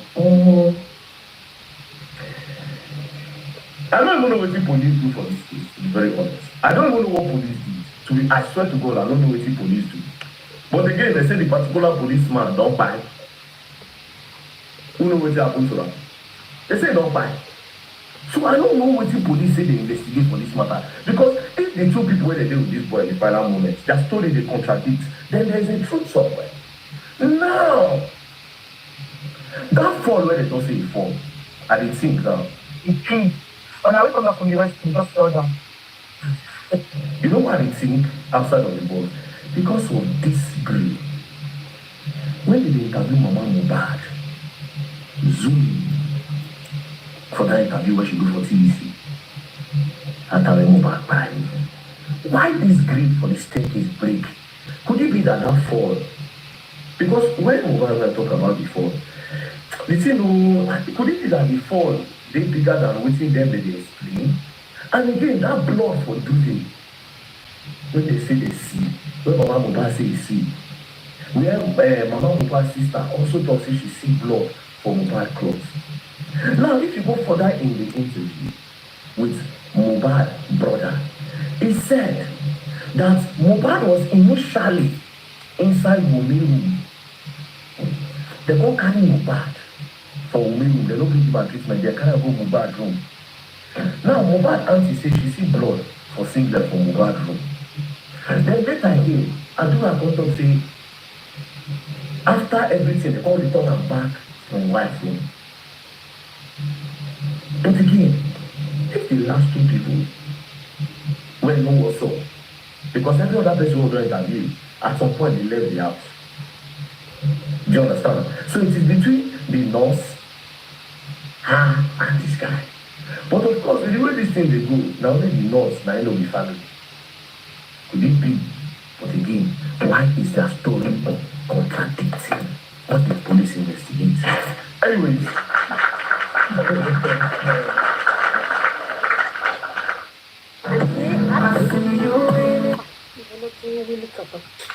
ó sì mà ẹjọ mo fẹ́ bí ìbéèrè kan. ẹ má bínú sà ẹ má bínú mi ní lè gbé bẹ́ẹ̀ yẹn àǹtí happy delicious ẹ ti ṣe tán kí Mr. Gbenga bóyá gbé. ó kù díẹ̀ mọ́ sí and you need to round up now. Okay, I will round up. Nǹkan tẹ́ mi kàn fẹ́ sí táwọn èèyàn ń sọ pé ìjà àwọn àti ọkọ àtìyàwó kì í jà ní ọkọ àtìyàwó tó ṣé lómi bá lọ sí ṣàtọkọ àtìyàwó ẹ máa fi pé wọ́n máa para wọn náà. ìyẹn tó sọ pé ẹ ó jáde ó àti ẹgbẹ́ nǹkan tó sọ pé ó máa pa ọkọ àtìyàwó èmi àti ọkọ mi tẹ́ bá ní ṣàtẹ̀mí àtẹ̀yìngbà ẹ máa fi pé tó bá a máa ti gẹ́ra wa lórí mi but a ṣe continue marriage ó sì wà ń bẹ kò sí nǹkan tó ṣẹlẹ̀ kò kẹ́yìn máa fi yẹn máa wá síta kẹ́yìn máa judge kò tẹ́mi mọ̀ nìyẹn anything can happen but anybody ló ní opinion ti tẹ̀ láti sọ ó máa ẹ̀ lè bọ́ anybody lẹ́nu tó máa fọ́ tó máa anybody lè believe nǹkan tó bá máa believe. Gbẹ̀ngà ó yẹ sọ̀rọ̀ àbí Gbẹ̀ngẹ́ ẹ ti mute ẹ sọ̀rọ̀.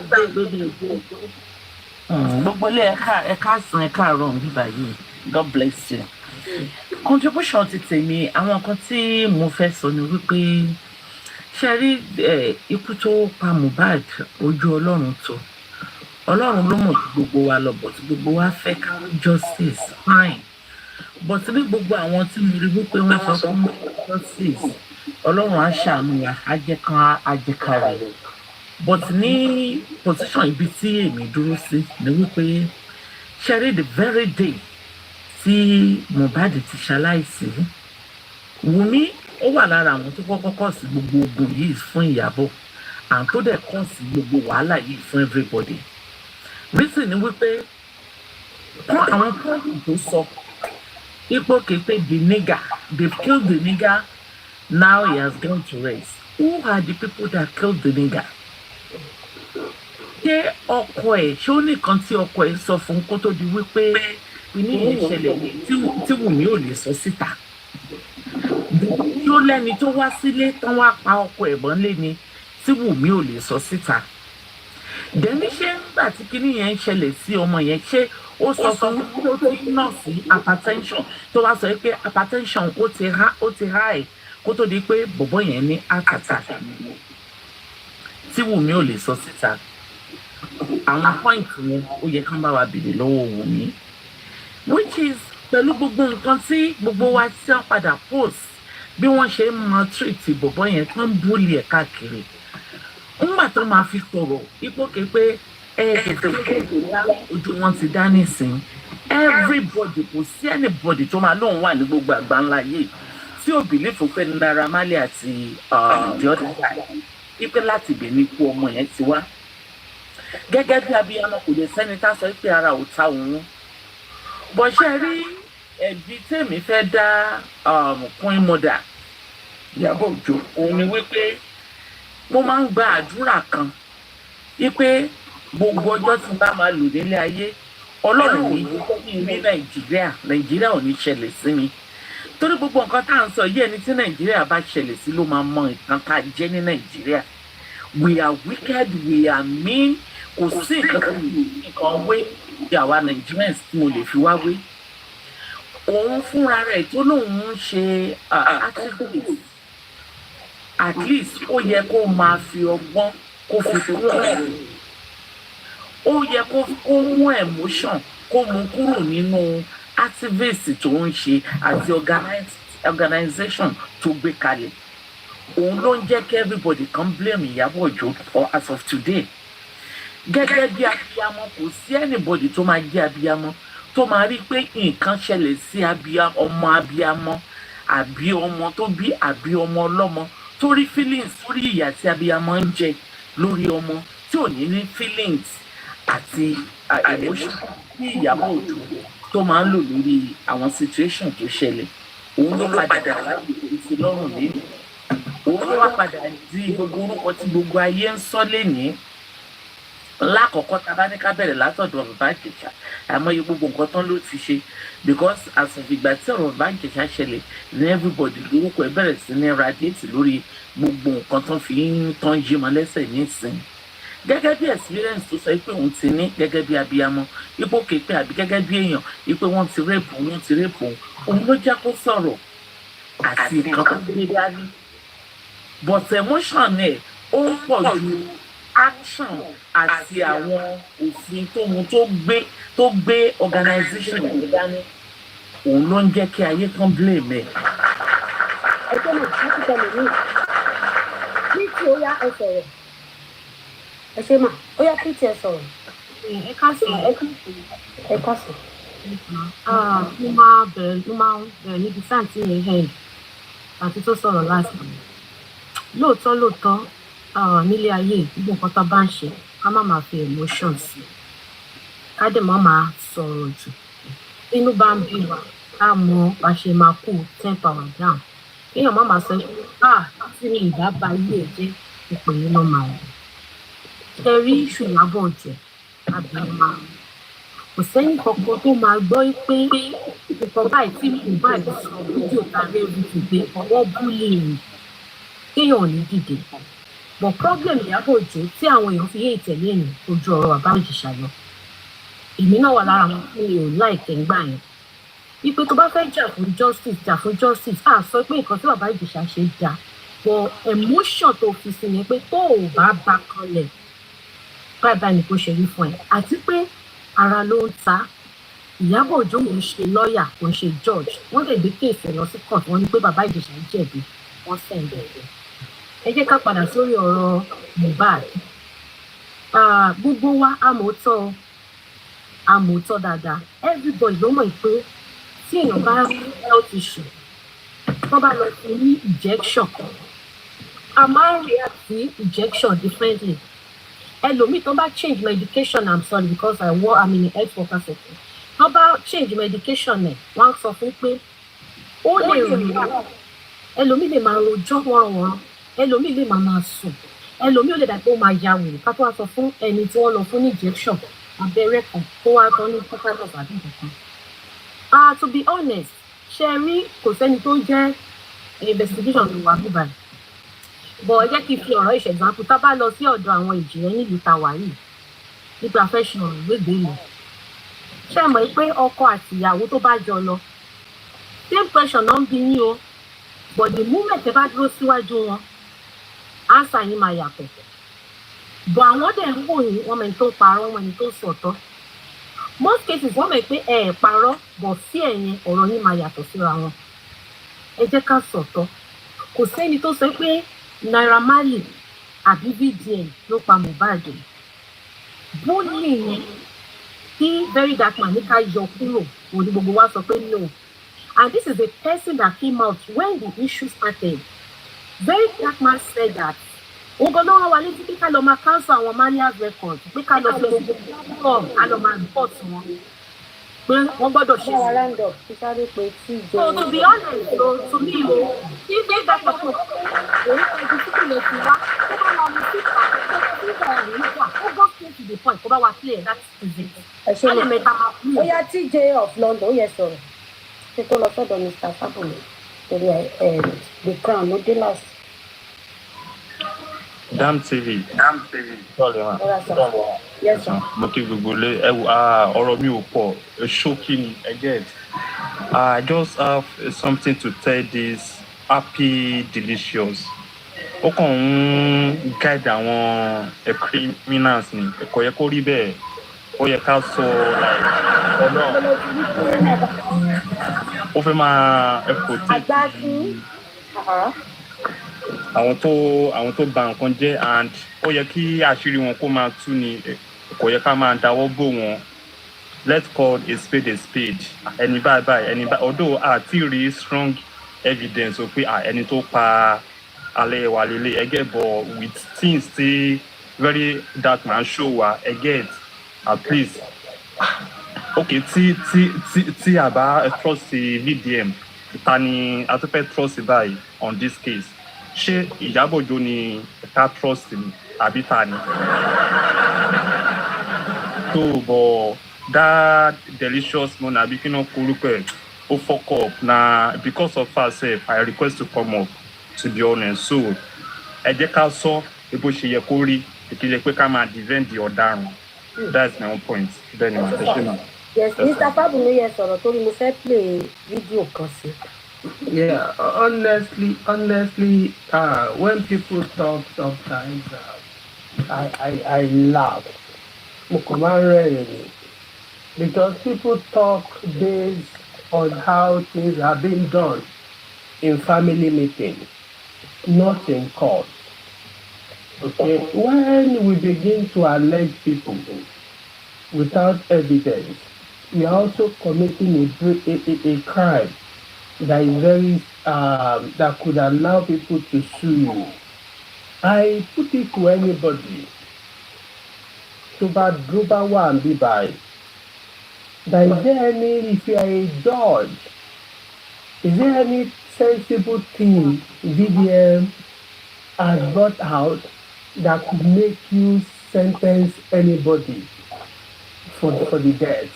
If anybody could play it and anybody could sit and think deeply, kó ro ọpọlọ ẹ̀ pé ṣé evidence tẹ́ni ti mú jáde yìí tó lè jẹ́ kí n rányàn lẹ́wọ̀n as judge or it's just playing around social media to look for evidence. So if it's just playing around social media to look for evidence, that would have been reasonable for us to hear. That's number one. Number two is this: anybody who say I trust an individual more than an institution, I do not see that person honestly being truthful to itself. Because an individual will still bring this problem to an institution for either judgment, prosecution, or arrest. It makes no sense, honestly. That's the second one. My own thought is this: like I have said, we are looking for the guy who has told the whole world. There has been mistakes from everybody around the globe, alleging them for a crime. Yes. Now everybody in one stage or the other, due to the video presented, have seen that they have committed a crime of bullying. But what we are saying is that you came out after the court has ruled, institution has investigated, that you have something that fired the guy. But for the past days, there has not been anything reasonable that you have said. And that is my own concern. And I see no reason why people will continue to listen to his nonsense, rather than telling him to provide an evidence that makes the guy pie. We are tired of the story where they have group. It's nobody's business. We all know. Conspiracy. We all know that there is going to be conspiracy. Humans are naturally selfish. Everything a human being is doing for you is because of his or her own selfish interest, except people does not read to that level. It is natural. We are not saying that. We are not interested in that. What we are interested in is this: you have alleged that the court has not played his own role properly. The police has not played his own role. Then let's see your role as a professional that you have played that could make us go and talk to the institution of either being biased or poor work culture in which you think they have exhibited. In the absence of that, if you are unable to prove that there is a poor work culture, you are stupid that people who listen to you. It's simple. No abuse. So that is just the angle we are trying to look at. Honestly, I encourage his boldness. But the reality is this: he has not proven any point that is above the evidence the institution has provided. Finally, number two, if people say Iyabo's behavior deals with emotion, now they are lying. They have not studied who Iyabo is. Iyabo likes to take glory of everything. Take responsibility. I want to show the world that she can do it. That has been her concept. And there is always a payback for every action. If you want to take a leadership or you want to show the world, this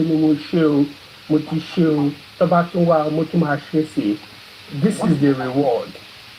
People will always come back to you if there is any fault in such situation. So in Kotin, we believe and that's the reason why she's taking it hard, because she's been given the glory of the movement. So when there is problem, the backlash power, because she sorry. So I'm not saying that from the angle of emotion. Emotion has nothing to do with it, but she's somebody who wants to carry everything. So that is our ní agbára ẹ̀, àwa la lè ṣe báyìí, èmi ni mo ní strength báyìí. So that has been our way. Go and study her properly if you are somebody who study people. And I have studied that, I have seen that when this thing is coming back, but as far as I am concerned, I tell people, if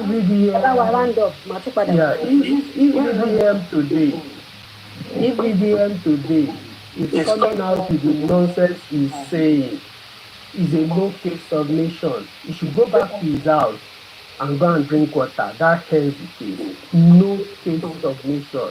I think it is a no case submission. The crown. Oh yes, sir. Yes, my sure. Mo wá sórí program yìí mo ti rẹ́rìn-ín under comment section. I actually listened to 2 voice note record you and I keep on asking myself and at the same time giving myself the answer. Mohbad is only one guy that died over 2 years ago. And then we all publicly have seen the wife coming onto every social media, granting interview, telling us how the boy died. But none of those interviews have. At the beginning, they said he was given an injection, he had groups of bombs, he was vomiting. But on the plane scene, it was saying, till very dark man, the plane scene saying, one for me injection, or only a it's always a different narrative. So, Abiyamo wo ló máa jókòó tí ò ní sọ pé ẹjọ́ ìwo ni ká dì. Ẹ ṣé.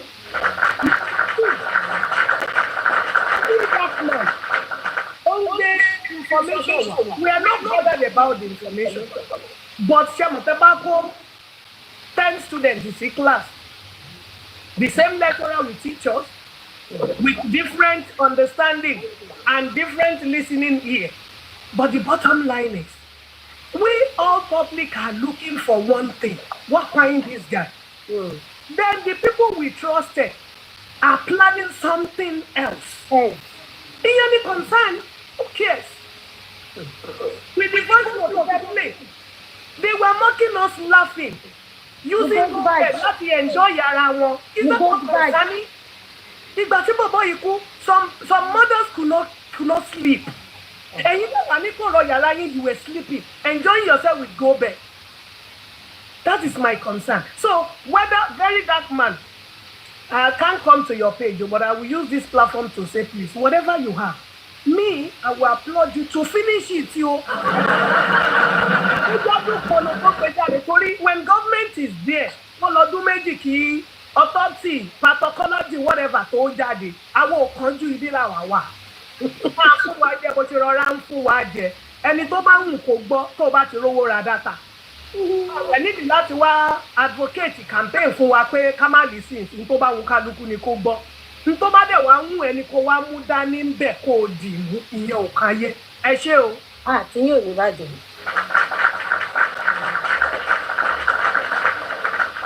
Ìwọ́n tó bá ti wá lórí platform bí láti jọ yìí tó bá ti grab àwọn information lẹ́ẹ̀ka tó ti get nǹkan tó lọ.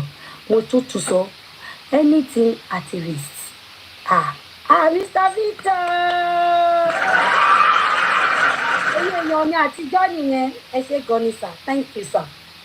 Activists gbọ́dọ̀ move closer to any family tó bá sọ wípé you are supporting. So àti activist kìíní o àti activist kejì o kò sí kókó kan ní ẹ̀yìn méjì. All we were trying to do is information tí wọ́n fún wa ọmọ we are enjoying it because we'll be able to understand that okay eléyìí ò dáa ẹ mọ̀ gbogbo kìíní yẹn wọ́n kàn dórí gbogbo wa rú tẹ́lẹ̀tẹ́lẹ̀ so gbà tó dórí gbogbo wa rú gbogbo wa wọ́n understand so gbà tí information jẹ́ akọ̀wá ṣí ọpọlọ wa ní pé now ojú wa ti là that is it but nítòótọ́ activists you must not move closer to any client family and Mohbad is both your activist méjèèjì tẹ́lẹ̀ wà nínú gúrùpù tẹ́ wà ní ìta tẹ́ ṣàwọn ìgbà gbogbo ẹ̀rú nígboro ayé báyìí tẹ́ gbogbo yóò bá tìjà sí gbogbo yín náà ni ẹ ní client tẹ́ ẹ dẹ̀ mú closer to them so kò sí kókó kankan kò sí kankan nu yín ṣùgbọ́n information tí wọ́n fún wa tá a fi rójú èèyàn burúkú yẹn ó là wá ní interest sí so tẹ̀lé mọ́ bí tèmi yàn sí wípé kò sẹ́ni bọ́ọ̀dì wọn tó jẹ́yàn gidi kankan kókó information yẹn ni gbogbo wa wà after and everybody understand it àbí mo parọ́ ni gbogbo wa la ń sọ báyìí information yẹn jẹ́ ká máa rí ojútùú nǹkan so ẹni tó bá lóun ò tí get information yìí go and get it right o ẹ ṣe àmọ́ rójú wọn ni ẹni tó bá rójú olè tí ò mú ìwọ ló mọ ojú olè tá à ń rí yìí ṣé kò dáa yẹn là ń rí so kọ́lọ̀ kó gbà wá nínú ẹ̀ àgbà kínyẹ̀ sọ̀rọ̀ kí ọ̀nàrẹ́bù olú tó sọ̀rọ̀.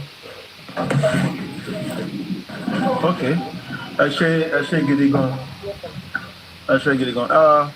mi ní much láti sọ ṣùgbọ́n mo kàn fẹ́ béèrè kí n tó sọ màá throw question kan sí gbogbo wa àtèmi náà ṣé ń gbọ́ mi mà. hello.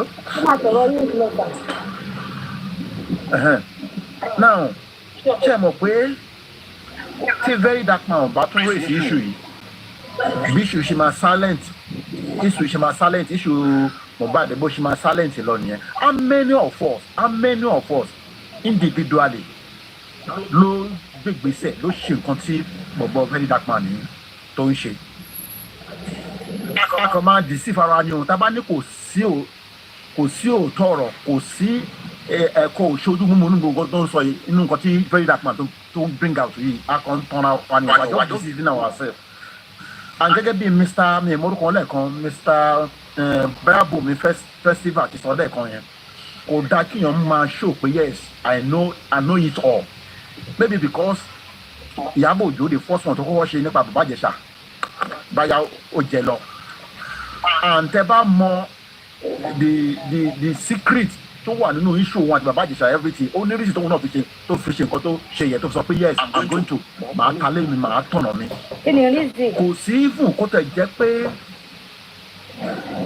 kò sí ẹ̀wọ̀ ó wà nínú public domain àmọ́ ẹ máa sọ àwa lè má gbẹ àmọ́ jẹ́ ìsọ pé fídíò kan ní ìsìn lórí ọ̀rọ̀. ok nǹkan táwọn náà gbọ́ nìyẹn and there is element of truth nínú information there is element of truth nínú àwọn information tó wà káàkiri now ó jọ gàté kò jọ gàté ẹ tún wo nǹkan tó ṣẹlẹ̀ sí ti Mohbad nípa ọ̀rọ̀ Naira Marley ọ̀hún pẹ̀lú Naira Marley àti Naira Marley we will always use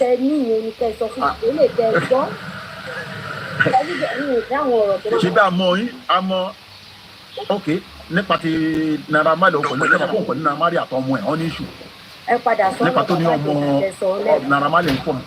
ẹ padà sọ́dọ̀ bàbá Ìjẹ̀ṣà fẹ́fẹ́. ok ṣé ẹ máa gbọ́ ní Iyabo Ojo pẹ̀lú princess agetimi àwọn méjì náà jọ come together bàbá Ìjẹ̀ṣà have done something wrong either to princess tó jẹ́ ọ̀rẹ́ Iyabo or done something wrong sí Iyabo kó tó di pé Iyabo ló lè ṣan you are just saying activist ṣé wọ́n ṣàṣẹ̀ṣẹ̀ yín àwọn tó ń ṣe activist nìyẹn ẹ̀yin náà sọ̀rọ̀ kan lẹ́ẹ̀kan ẹ má jẹ́ ká ṣe activist in sentiment just because someone have offended me or generation kan ti offend generation kan so I'm going to use our venue to act wrongly at the expense of pé yes I'm activist à ń ṣe baby so now èèyàn amélòó back to very dark man nígbà tí èèyàn tó ní group jáde síta ìjáde kan sọ̀rọ̀ nípa justice for Mohbad ní gbogbo bẹ̀yẹ ẹ wò mi ò rí àtẹ̀mí kan tí mò ń sọ̀rọ̀ yìí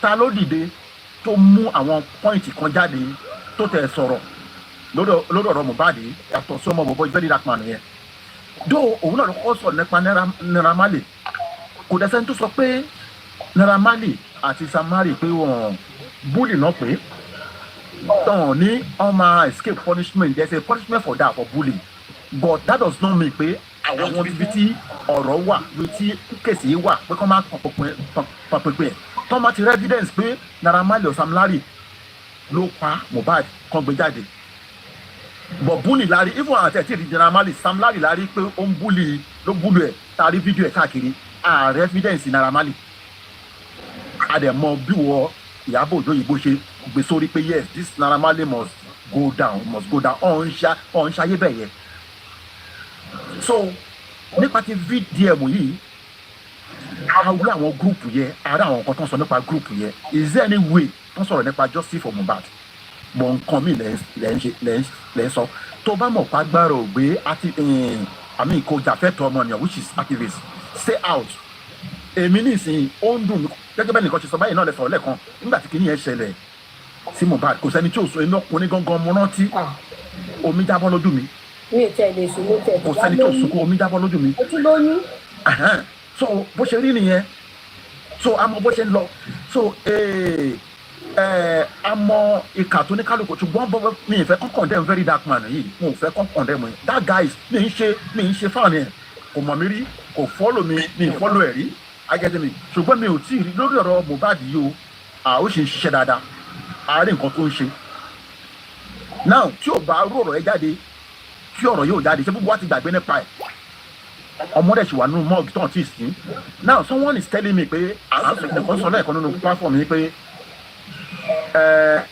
institution kí ni institution ṣe kí ni gọ́ọ̀mẹ̀ntì ṣe ṣé wọ́n ṣe máa gbàgbé ọmọ ọlọ́mọ síbẹ̀ ẹ̀yìn tó ń jẹ́ kó lé rest àwọn ọlọ́pàá ṣe ọ̀nà autopsy ṣé autopsy ò tí yẹ kó jáde láti lè dọ̀yìn káàmù nǹkan tó pa ọmọdé yìí ẹ̀jẹ̀ ká kó làwọn bá rò tọ́ rẹ̀ ká máa sọ ẹ̀jẹ̀ ká kó. sọ bó ṣe rí nìyẹn ẹ ṣe. àgbà àti náà wọlé fún àṣẹ mo ṣe lè fídíò kan sí ẹ káàsán. Everybody in the panel and the council, everybody on comment section. As a matter of fact, this is my second time being on this your platform like fully, and we appreciate our views in from your comments. It's obvious you are not one-sided. You just want everybody to learn and you want us to like move forward as a people. God bless you. Lágbára lọ iná ọmọ oníjó kankan ló wà. Àmì ò Jésù. I will be talking from three perspectives. From the perspective of a normal Nigerian who wants a better Nigeria. From the perspective of a former politician when I was still in Nigeria. And from the perspective of someone who at least to a certain level knows and understands God. Now, from the perspective of a Nigerian who wants a better Nigeria, you see this Mohbad we are talking about, I can boldly say that 80% of our judge are justice for Mohbad. Mohbad gone to Totoko. Meaning number one, sir. Then got number two. But then, Papa Sivili Mohbad to Totoko.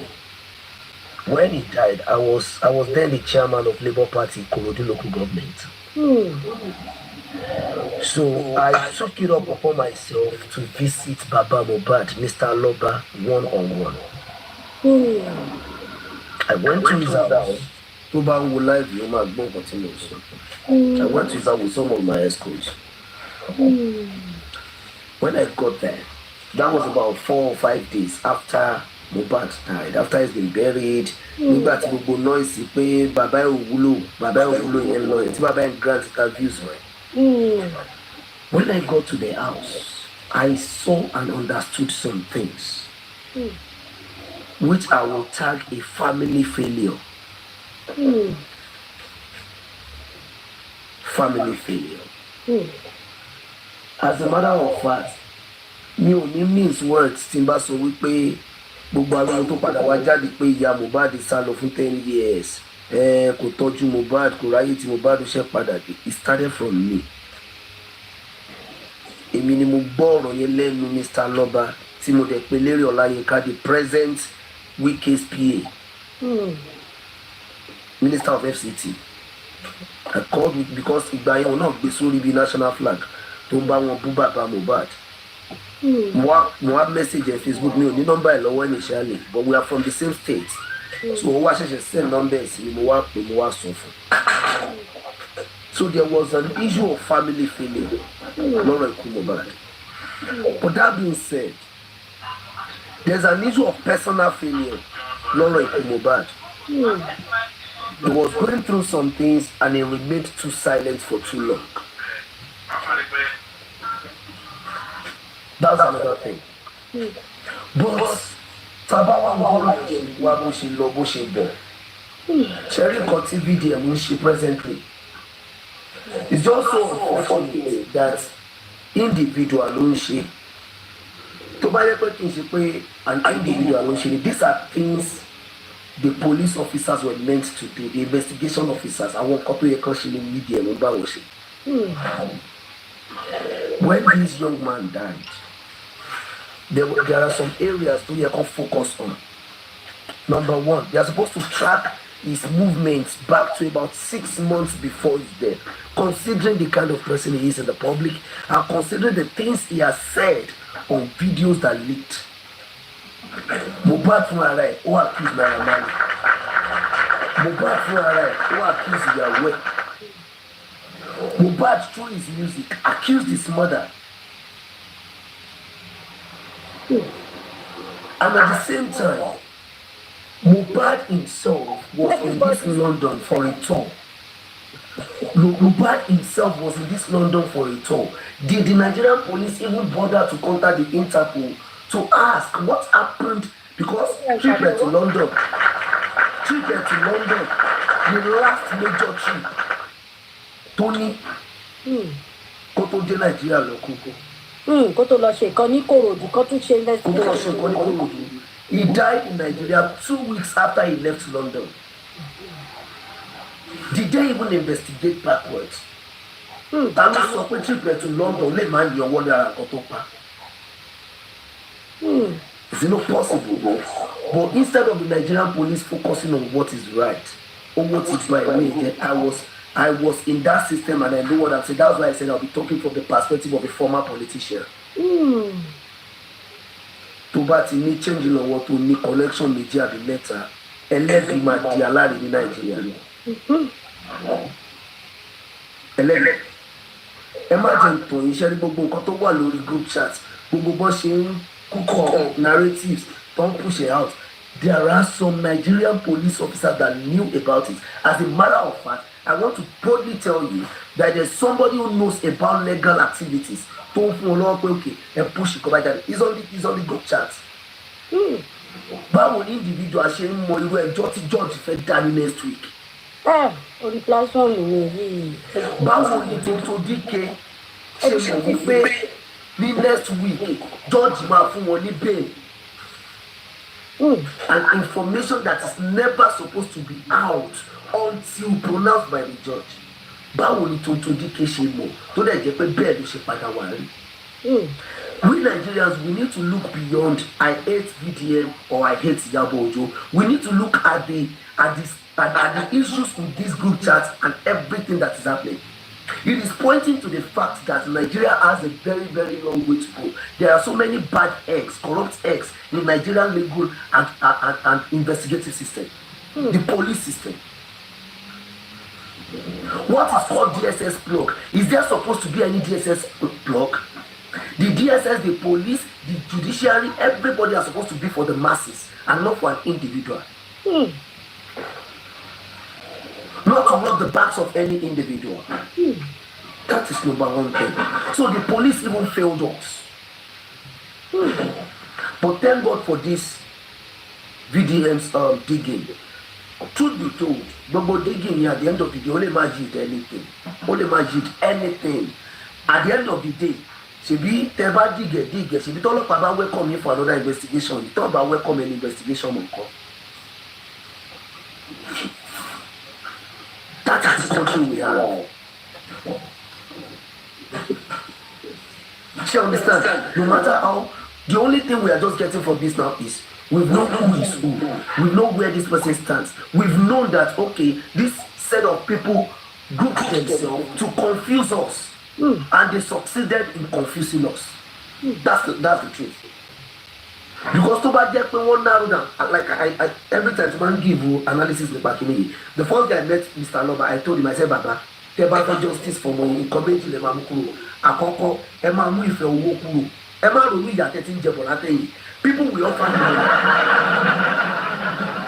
You will see money. People will offer you money, but Emma sure awon yen lo ma pada gbe isubu. Ini akoko. Elekeji mo sọ fún money, Baba, stop láti máa grant interview reason dẹ̀ ni wípé àkọ́kọ́ ó lè jẹ́ out of being bereaved but mo notice pé bàbá yẹn kò mọ bí yàn ṣe ń compose ara ẹ̀ public àwọn fúnra wọn náà máa sọ̀rọ̀ tó máa tako ara wọn then bitterness nǹkan tó go through nígbà tó ọmọ wọn ṣì wà láàyè ìbínú pé báyìí àwọn ìyàwó ọmọ náà dragàgbó property àwọn ìyàwó ọmọ náà ṣe nǹkan fún mi ò ní direct access sọmọ yẹn ìbínú yẹn wà ní bàbá yẹn I knew it, he told me himself, he took me to his room ó mú mi wọnú yàrá ẹ̀ ó fi wọ̀n mi ó ní kí n wo yàrá tó ń gbó di bàbá Mohbad and that was why I told him that very day. So that's that about that one. So I want Nigerians to please pick the lessons from everything VDM is revealing. Ẹ̀kọ́ pọ̀ níbẹ̀ láti kọ́ wọn. Ọlọ́run àdéhùn àwọn lọ́wọ́ létí ẹ má jẹ́ sọ̀rọ̀ much lórí ẹ̀. Now coming to Iyabo Ojo. Ṣé Iyabo Ojo? Tó bá jẹ́ pé social media person ní dáadáa ni, I wanted to release a video about 3 or 4 days ago. Video yẹn wà lórí fóònù but I decided not to release it. Ṣé bá wa play ẹ̀ bẹ́ẹ̀ ni? Màá bọ nǹkan tí mo sọ ń bẹ̀ máa sọ bí báyìí. Ẹ play ẹ̀. Tí n bá kó fóònù yẹn náà ni mo fi ń bá yín sọ̀rọ̀ tí n bá play ẹ̀ máa nílò kò sí bóyá máa play out. Èmi fún ara mi record ẹ̀.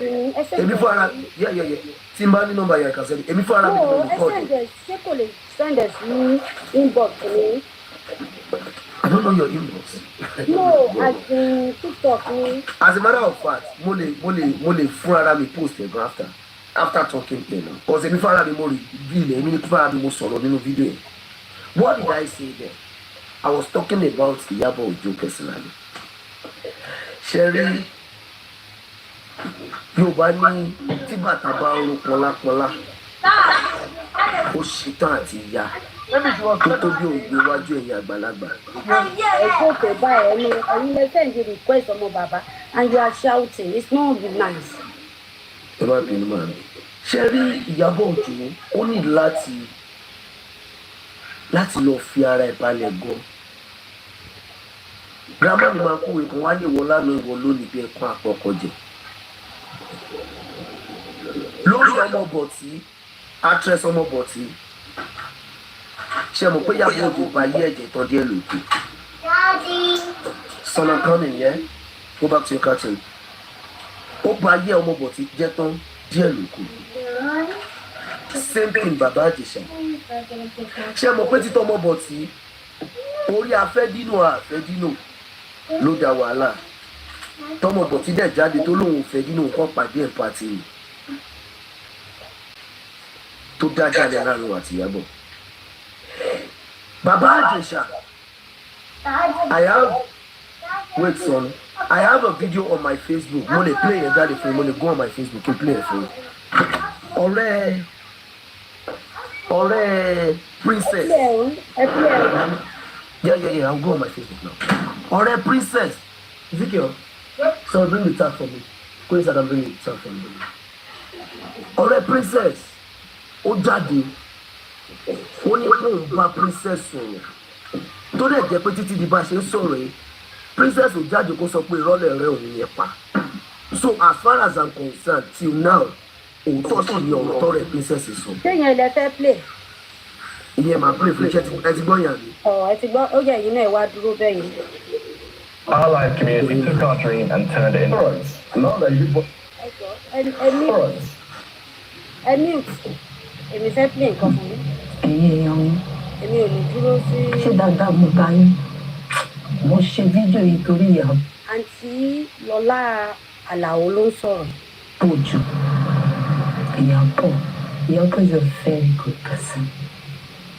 Iyabo is a kind-hearted person. Iyabo is a cheerful giver. Iyabo máa fi ọ̀rọ̀ tiẹ̀ sílé agbítẹ̀lẹ̀ ẹlẹ́yìn sí abiyamọ gidi ni. Òyìn wọn á drag orúkọ wọn á rubbish wọn á pa wọn. But all I know is that àfi tí ò bá sí Ọlọ́run nìkan lókun. Àfi tí Ọlọ́run bá ní ká máa ṣòdodo lókun. Àfi tí Ọlọ́run bá ní ká máa ṣe dáadáa nìkan lókun. Tó bá jẹ́ pé dáadáa lọ́lọ́run ní ká máa ṣe. Tí Iyabo dẹ̀ ṣe dáadáa tí ẹ̀yin ayé tẹ̀lé yé fún. Iyabo ló máa borí o. Èmi mọ̀ yẹn náà. Because gbogbo orí tí Iyabo ti ṣe ni wọ́n sọ di bí fún.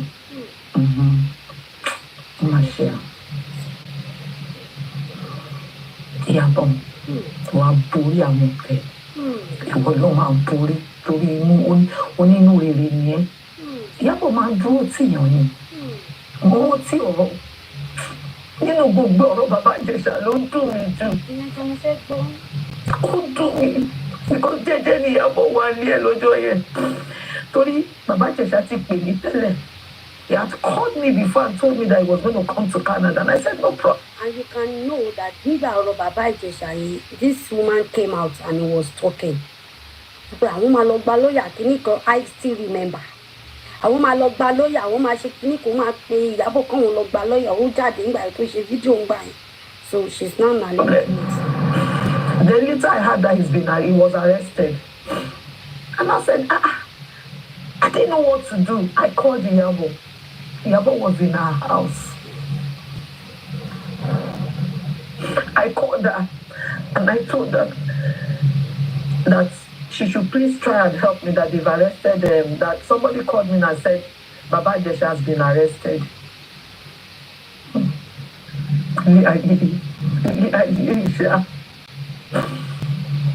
Iyabo now said she was going to call her lawyer.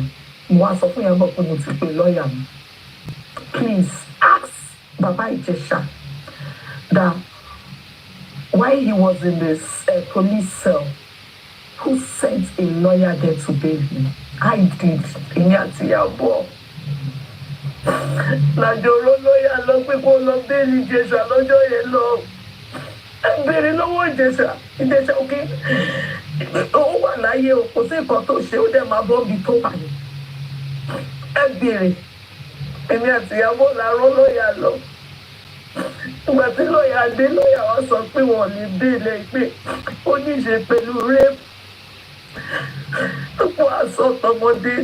Ibi tí gbogbo ẹ̀ tí wọ́n ní o.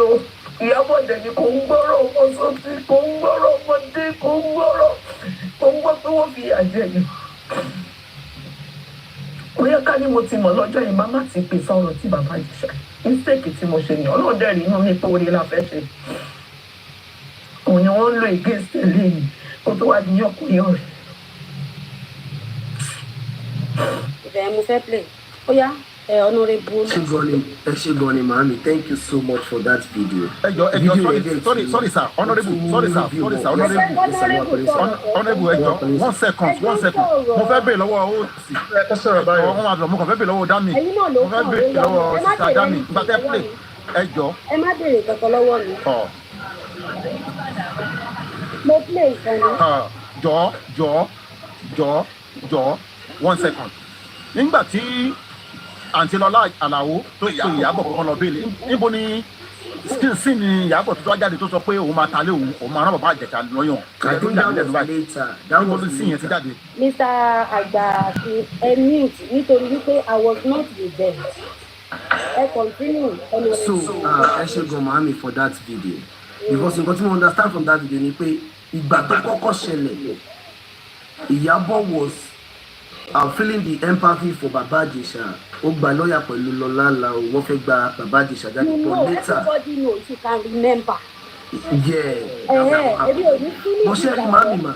Iyabo Ojo bẹ̀rẹ̀ nínú kéèsì justice for Mohbad ní àwọn nǹkan tí mo play lẹ́ẹ̀kan èmi ò ń parọ́. Bọ̀ nínú Baba Ìjẹ̀ṣà yìí ẹ jẹ́ ká fa fẹ́ra balẹ̀. Ṣé rí màmí? Ṣé rí sometimes Ọlọ́run má jẹ́ ká rin àrìn fẹsẹ̀ sí àgbàdúrà gidi. If I were Iyabo Ojo, mo mọ̀ pé lóòótọ́ èèyàn máa ń nítara ọmọdé, èèyàn máa ń nítara obìnrin. Ṣé rí mi tí mo bá yín sọ̀rọ̀ yìí? Ẹ lè cheat mi kí n má sọ̀rọ̀, but ẹ bá cheat èèyàn lọ́dọ̀ mi, ó lè gbé sórí. Ọ̀nà rẹ̀ tó ti ṣe kí n tún pa yín lẹ́rìn tí bá tún play video pẹ̀lú ẹ máa tún mọ ẹ jẹ́ bá mi kúrò lọ́dọ̀ àwọn ṣe rí àwọn problem tí Iyabo Ojo ní Lọlá Àlàó ó ti sọ. Iyabo Ojo ò kì í gbọ́rọ̀ màmá wa ní social media. Iyabo Ojo ò kì í gbọ́rọ̀ reason náà ní pé nínú kéèsì Mohbad ibi tó ti ní problem tó fi kó sí wàhálà tó tẹ́lẹ̀ emotion náà ni the same thing wípé bàbá pé tẹ́ bá gbọ́ bẹ́ẹ̀ tí bí Iyabo Ojo bẹ̀rẹ̀ ó ní bàbá pé wọ́n sọ fún un wípé káwọn bá wọn kóun béèrè àwọn ogún Mohbad ní ọwọ́ ìyàwó. Ìyábọ̀ Òjó ní ọjọ́ mẹ́ta òun jókòó òun ò tẹ̀ understand pé why kìíní kan ibẹ̀ ló ti ní problem. ṣé bí mo sọ fún yín sí mo ní first day. ogun tó ń ṣẹlẹ̀ ikú tó pààyàn mọ́ ó ti wà carried away. He now said he called the wife and he said is your mom there? He now narrate the same thing tí bàbá yẹn sọ ó tún padà gbé fún wọn and he said you are activist. You see where the problem come from ah ibẹ̀ ló ti wà carried away. Tẹ́ bá rí fídíò ibi tó wà ní ibi tó tuntun lọ sórí platform nǹkan tó ti ṣe jẹ́jẹ́jẹ́ gold badge kìíní kan the same problem tó sì níyẹn pé àwọn Yorùbá ò ń béèrè ogún ìyẹn gan ló jẹ́ kó wà carried away ó ti jẹ́ ó sọnù if you can remember. Àgbàfọ̀ ni màá ṣe rí Ìyábọ̀ kan ní láti farabalẹ̀ sí ni kó ọ̀rá máa gbé ọ̀rọ̀ lọ́rọ̀ so that's just what I'm gonna say because at the end of the day ṣe òun náà drag báyìí bá a ṣe ń sọ̀rọ̀ yìí báyìí ìyá Wùmí ó máa wà níbi tó ti ń jẹ ṣàwámà ìyá Wùmí máa wà níbi tó ti ń jẹ ṣàwámà yẹn tá bá gbé gbogbo bag gangan síwájú like right now. ẹ ṣe jàre màá tún padà wá sọ́dọ̀ yín ẹ ṣe jọ náà lọ́nà ìgbọ̀ngàn. ẹ má ìlọ ẹ ṣùgbọ́n bí ẹ jẹ́ sáré pé royal man ètò lọ free cash ṣẹ̀wá òkè longest time. Yes, sir. Yes, sir. Mo kí gbogbo ọlẹ́ o. Yes, sir. Host ẹ̀kúṣẹ́. Yes, sir. Thank you, sir. Ẹ jẹ́ ká wọ́n ní àìbá wọn sí ń bẹ̀. Òun ní àìbá wọn dá sí. Àwọn tí ó ti sọ̀rọ̀ ṣáájú mi. In fact, àwọn ọkùnrin méjì tó sọ̀rọ̀ ṣáájú mi, àwọn bàbá wa méjì yẹn. In fact, they have really talked very well. Wọ́n ní àgbà ò ní tán lórílẹ̀. Mi ò blame àwọn obìnrin tó ti sọ̀rọ̀ ṣáájú o nítorí pé ìyá wa ni wọ́n. Ṣùgbọ́n bí ẹ̀yin obìnrin ṣe máa ń rí issue kí ṣe gbogbo obìnrin o àwọn obìnrin tó ṣe máa ń rí issue máa ń yàtọ̀ sí àwọn ọkùnrin. Àwọn women see things emotionally they act based on emotion. But our ọkùnrin we act based on reality, based on logic. Now, ẹ má ti jẹ́ kí n lọ sí ọ̀rọ̀ Ìyábọ̀ jẹ́ kọ́kọ́ bẹ̀rẹ̀ láti bẹ̀rẹ̀ bí mo ṣe fẹ́ sọ̀rọ̀ yìí. Ẹ bẹ̀rẹ̀ kò ṣáàṣẹ́ anybody tọ́bú látàárọ̀. Mo lè wà ní kọ́mẹ́ntì kí n máa búyàn bọ̀ tí wọ́n ti wà lókè báyìí ní olè bẹ́ anybody. Mi ì tiẹ̀ nígbà. So, ọ̀rọ̀ VDM wo kò fẹ́ nǹkan tó jẹ́ kí n kọ́kọ́ wá sókè nígbà tí mo gbọ́ táwọn kan sọ pé they did not see anything tí VDM ṣe kankan. That was why I decided to come up. Cherry, ẹ jẹ́ ká máa wà fíẹ̀ sí ara wa. Nígbà tí ọ̀rọ̀ yìí ṣẹlẹ̀ ń gbà yẹn, tí Mohbad tó kú ń gbà yẹn, gbogbo everybody ló jáde tí gbogbo ẹ̀ scatter ní online anywhere ní TikTok ń gbà yẹn báyìí máa rí ọ̀rọ̀ ẹ̀ náà máa sọ tó máa fight justice this justice that ọ̀pọ̀lọpọ̀ àwọn èèyàn ló ń ṣiṣẹ́ yẹn. But nígbà tó stage kan kìíní yẹn kú pátápátá justice yẹn ó kú pátápátá.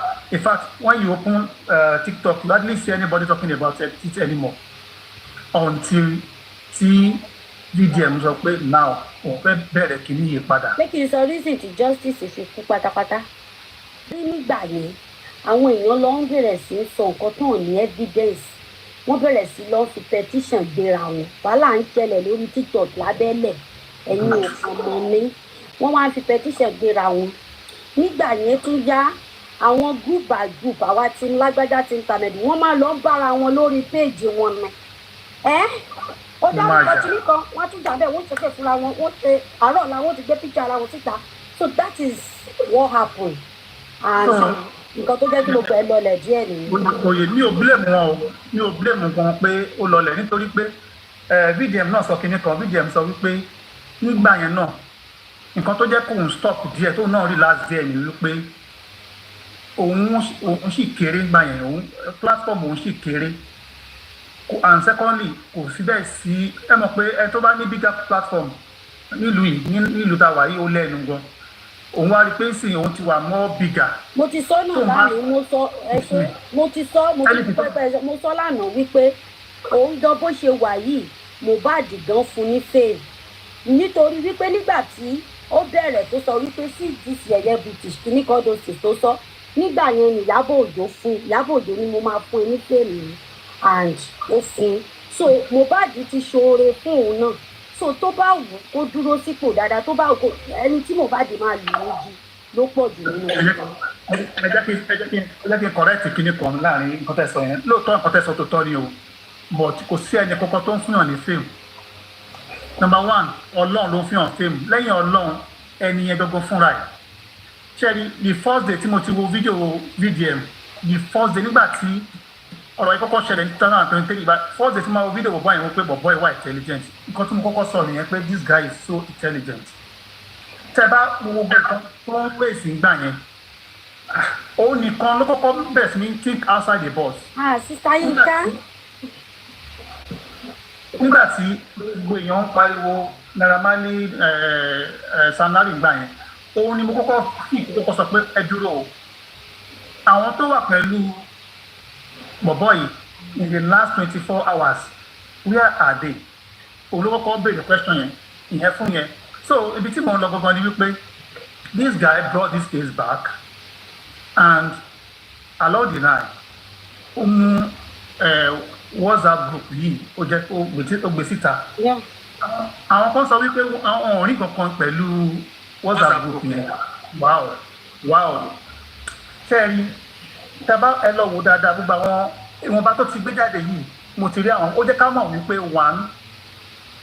àwọn yẹn tó ní àwọn fẹ́ ṣe justice yẹn they didn't come for justice they did not come for justice ẹ wo gbogbo nǹkan tó ń discuss nínú group yẹn number one mo máa fún yín ní kọ̀ọ̀kan wọ́n sọ̀rọ̀ nípa autopsy pé they don't care about autopsy imagine you want justice for the bad and yet care láti mọ nǹkan tó pa ìyẹn number one point number two CCTV you were saying that CCTV kò sí kinní kan bẹ́ẹ̀ definitely they knew pé CCTV wà number three wọ́n sọ̀rọ̀ nípa DNA private DNA so they have within themselves they were planning or maybe they have done private DNA tí wọn dẹ̀ jẹ́ kí àwa tó wà ń ta wà wẹ̀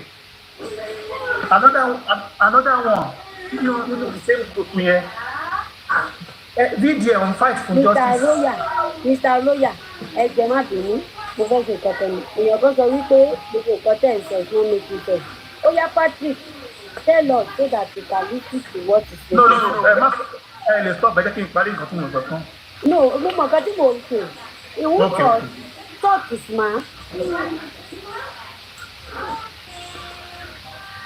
Aunty talk. Ẹ máa sọ̀rọ̀ yín lọ nínú ẹ̀kọ́ ìwé lọ́tọ̀. Okay, so DNA ta ló mọ̀ wípé these people nínú ara wọn bẹ̀ yẹn wọ́n plan private DNA tí wọ́n dẹ̀ jẹ́ kí àwa tó wà ń ta wà wẹ̀ so ìyẹn fún yẹn gbogbo ẹ̀ ó jẹ́ ká mọ̀ wípé these people tó ń pariwo justice yìí pé they are not really for justice. In fact wọ́n tún nínú group yẹn wọ́n tún discuss property Mohbad ìyẹn tàbí kí ni concern wọn pẹ̀lú ẹ̀yẹn fún yẹn now nǹkan tí revelation yìí ta ti rí yìí ó jẹ́ ká mọ̀ wípé. ẹ jẹ́ bá mi round up tó jẹ́ ń pẹ̀lú mi bẹ́ẹ̀ ń ka mẹ́sẹ̀gì mi because ó slow bákan. Okay so nǹkan tí mo ń sọ lọ ni wípé VDM has tried his best. And I think people want him to say ẹni báyìí ló pa they expect kó sọ báyìí. ẹ ṣe kọrin ó yá fún kàṣẹ sọ̀rọ̀. Yes sir. Gbogbo nǹkan tó sọ náà mo ti gbọ́ mo dẹ̀ rí pé àwọn kankan náà wà bẹ́ẹ̀ débi náà fẹ́ touch mo rí pé wọ́n ti sọ ń pa ẹ̀. Nǹkan kan tí mi kàn notice ni pé tí a bá ní ká wò láti ilẹ̀ náà nínú nǹkan tí. You climb up and you cannot stay away from our baby. Let me go. I will drop you so that you can take care of these kids. Ẹ má bínú dà. lórí nǹkan tí VDM gbé jáde yẹn àwọn tó bá sọ pé àwọn ò rí nǹkan kan ẹ ti mọ̀ pé irú àwọn yẹn ọ̀hún lè rí nǹkan kan táyé máa fi parẹ́ because kò sẹ́ni tó máa rí nǹkan díẹ̀ tí wọ́n ń bọ̀ wọ́n yẹn ṣe tó gbé jáde yẹn tó ní mọ̀ pé gúrùpù yẹn wọ́n dálẹ̀ fún nǹkan kan kò ń ṣe fún justice fún gúrùpù báyìí wọ́n dálẹ̀ ẹgbẹ́ ni because nínú ẹ̀ ẹ̀yin lẹ sọ pé Naira Marley àti Sam Larry wọ́n búlì Mohbad nínú ẹ̀ ń bẹ̀ lẹ́tí mention lọ́ọ̀yà kan pé wọ́n búlì lọ́ọ̀yà kan bẹ̀ why tọ́wọ́ yẹn ṣe wicked why tó ṣe ń di justice láti lè jẹ́ bí bọ̀bọ̀ yẹn get justice àìmọye èèyàn ni ló lè rí irú ìṣòro tí bọ̀ yẹn ni báwo la ṣe fẹ́ gbara wá nù ẹ̀ Nàìjíríà Ọlọ́run ló tó pẹ́ ṣá.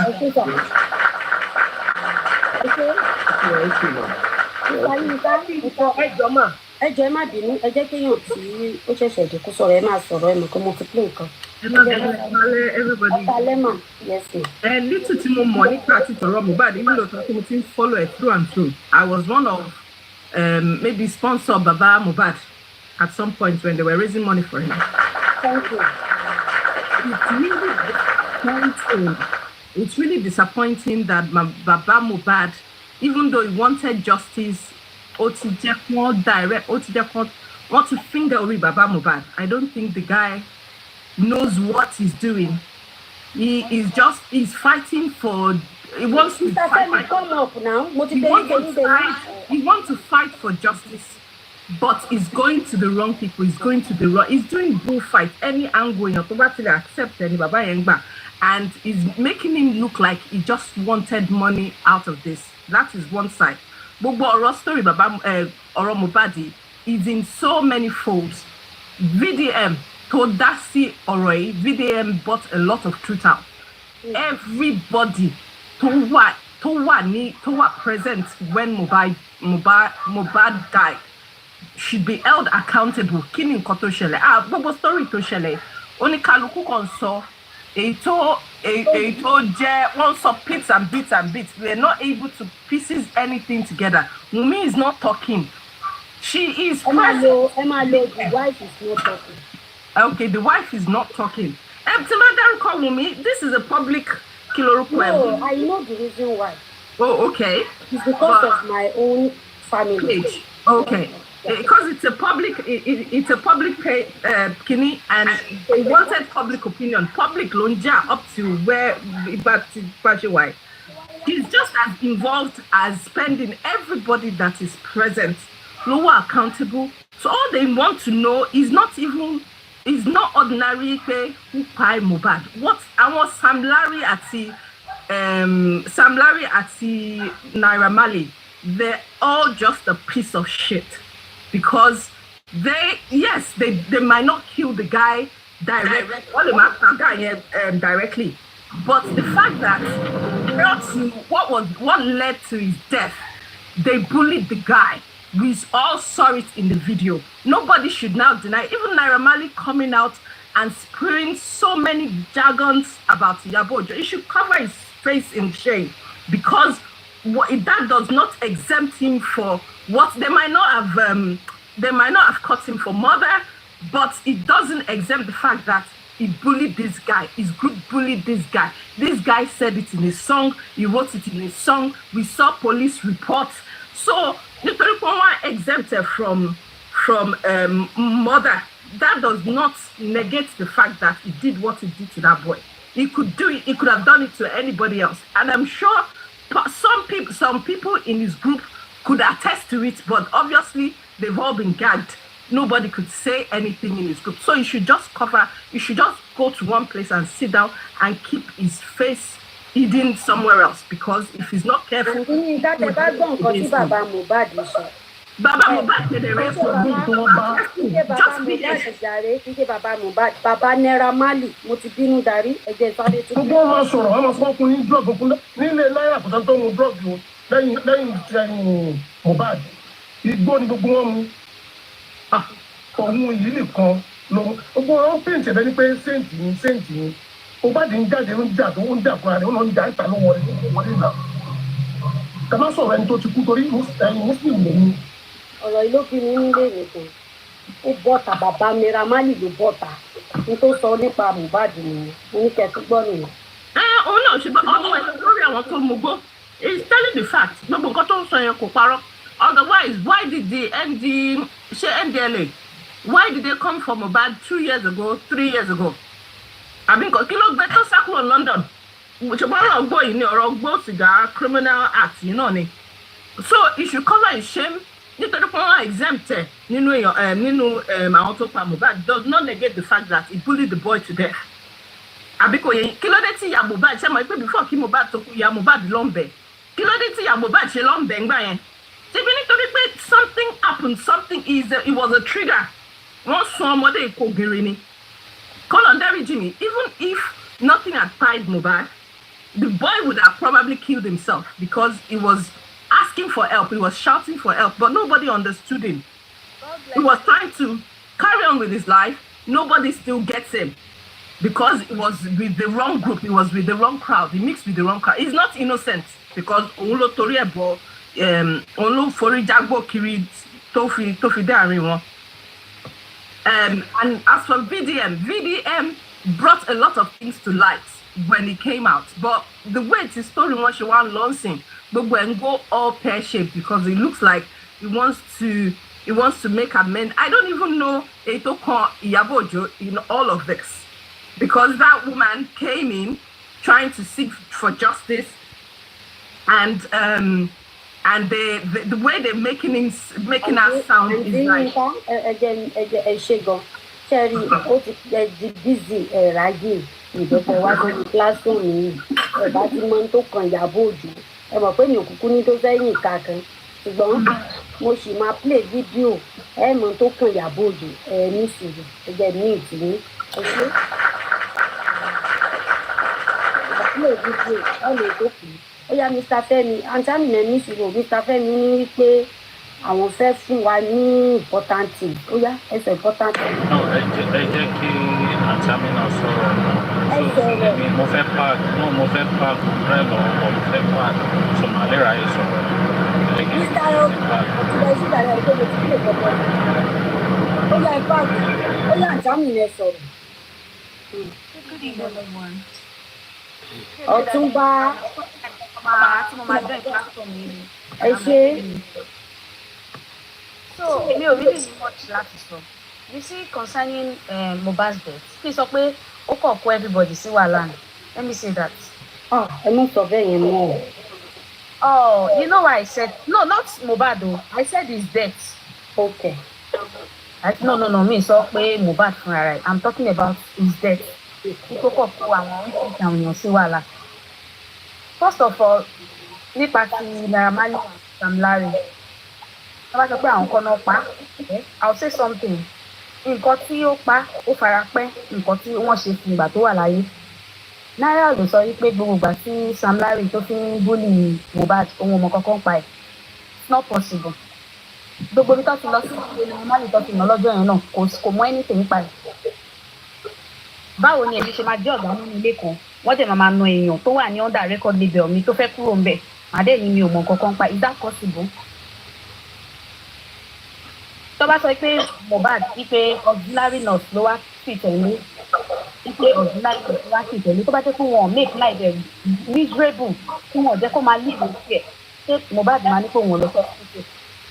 In what this person said I think was it Darosha or what is this guy's name bọ̀bọ̀ tó fún wọn ní nọ́mbà nọ́ọ̀sì yìí he said they went to an hospital there wípé ó sọ pé lọ síbẹ̀ nígbà tó dé hospital yẹn because Mohbad lòun ò lọ sí hospital nígbà tó débẹ̀ wọ́n ní kó wá treat ẹ̀ ní the doctor said he can't come to their house that they should bring Mohbad tó bá gbé wá pẹ̀lú mọ́tò òun máa treat ẹ̀ nínú mọ́tò tó máa padà sílé and he still insisted that he is not going ẹjọ́ ṣé adult ni Mohbad ṣọ́ máa bọ́ǹdù ẹ̀ lọ sí hospital ni but nǹkan tó jẹ́ sí ọ̀rọ̀ kìíní kó fi mọ tó fi jẹ́ pé òun náà pariwo tó fi tó bẹ́ẹ̀ he may not be in the house when he died.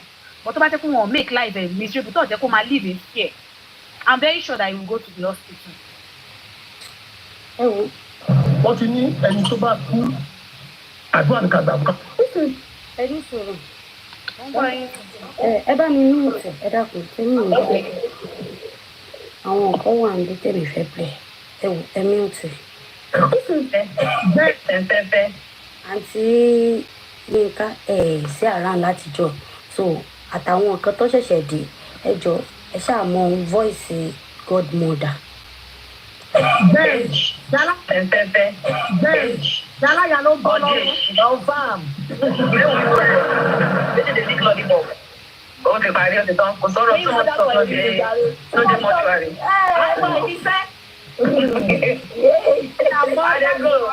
Nothing do me. Orí di òkè. Kàní ló wáyé wù mí. Wọ́n kàn ṣe lè gbogbo ọmọ máa ń ṣe ẹ̀ ṣe. Wíṣẹ̀ ìgbèdè pápápá. Ẹ nà kọ́ máa jó. Ọ̀rẹ́ mi ní gold bag tó tutù. Wọ́n ní ẹlùlù fún wọn ní. Ṣé o ní gold bag tó tutù? Ṣé o ní gold bag tó tutù? Àwọn ìwà bàjẹ́ bàjẹ́. Ìgbà wo lè wá lò tọ́wá ń ṣe kíní ẹ̀ tó ń ṣe kíní ẹ̀ orí ọ̀kadà ẹ̀sì tó ń sàrà yín fa. Ìgbà wo ló fi ṣe tàbí ẹ̀ lè shout? No, na dey laugh. One na come dey hala. Bọ́sọ̀ mi o. When dey shout, na him get problem. The person dey laugh.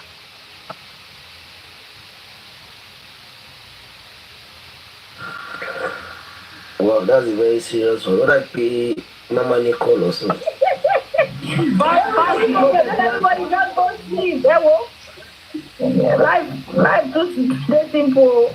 Wumi, abeg. Life no wahala no come too much o abeg. Yínká mo gbọ́ o mo gbọ́ àǹtí Yínká o ó dàbẹ̀ tẹ́ ní. Go beg jẹ́ gan-an nígbà tí ó ní lọ́wọ́lọ́wọ́ báyìí. Go beg ni o. Go beg ni. You no get problem abeg. Wumi wo máa yọ máa wo tiẹ̀. Máa wo tiẹ̀. Àtẹ̀wá ṣá. Àtàkẹ́wọ́ mi dé níbẹ̀ pé ká wá gbọ́ mọ́mí tó sọ̀rọ̀ láti. Mọ́mí mọ́mí àbíkẹ́ làwọn ẹ̀ mọ́mí àbí fan. Mo gbádùn gbọ́dọ̀ ṣe àárọ̀ yẹn mo wá jí sí àárọ̀ ẹ̀ mo ní wúmọ̀ ní mi ò mọ̀ wúmọ̀ you are a fan mọ́mí I love you. Thank you so much I love you guys. Ọ̀nà yìí mo wá gbọ́ ọ tí wọ́n fi ká mi pé mo wọlé o. Wọ́n lọ fún àwọn òdẹ̀lẹ̀ claim ọmọ wọ́n lọ́dẹ̀ wọ́n làwọn ọmọ ẹ̀ ọlọ́mọ ẹ̀dẹ̀ gbọmọ fún àwọn ọlọ́run wọ́n ní bọ̀ wọ́n ò ní fún kò ní claim ẹ̀. Ó pọ̀ jù ọmọ tó mọ ìwúwo yẹn ni ẹ. Ó dáa mọ́mí queen ẹ jẹ́ sọ̀rọ̀.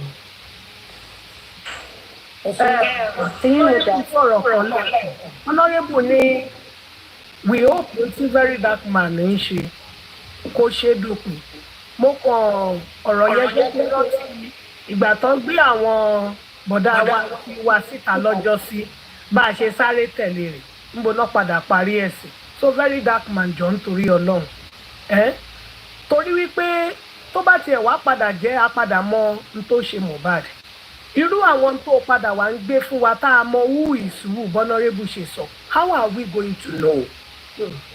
tó ibi tá a bá wà nílé ayé ẹ jẹ́ ká ṣe dáadáa o tó bá ní n tá a ṣe sílẹ̀ ẹ̀san ni a máa padà bá a bà ṣáà ń gbà tán create group chat ṣọ́mọ̀ tó máa padà wà lẹ́yìn nígbà tí wọ́n wà ní group kan tó ń rẹ́rìn táwọn abiyamọ wà ń ta àtàwọn tó ń dáwó àtàwọn tó ń lè sùn táwọn ń fi ọ̀rọ̀ wa mú go bẹ̀ àbí ire o ẹni nice evening. ẹ ti ń lọ ní àti ìparí ètò.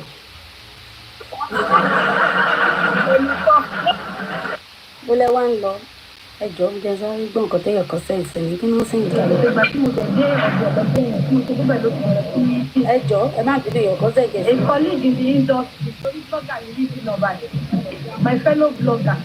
She's also a blogger. I was arrested by my fellow blogger, Lizzie and Join.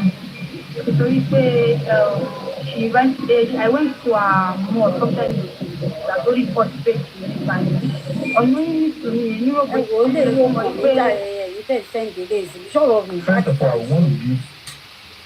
kí lẹ wá sẹ́ǹdì eléyìí sí mi kí ló kọ́ mi pẹ̀lú àwọn àṣepé tí wàá kàn mí báyìí.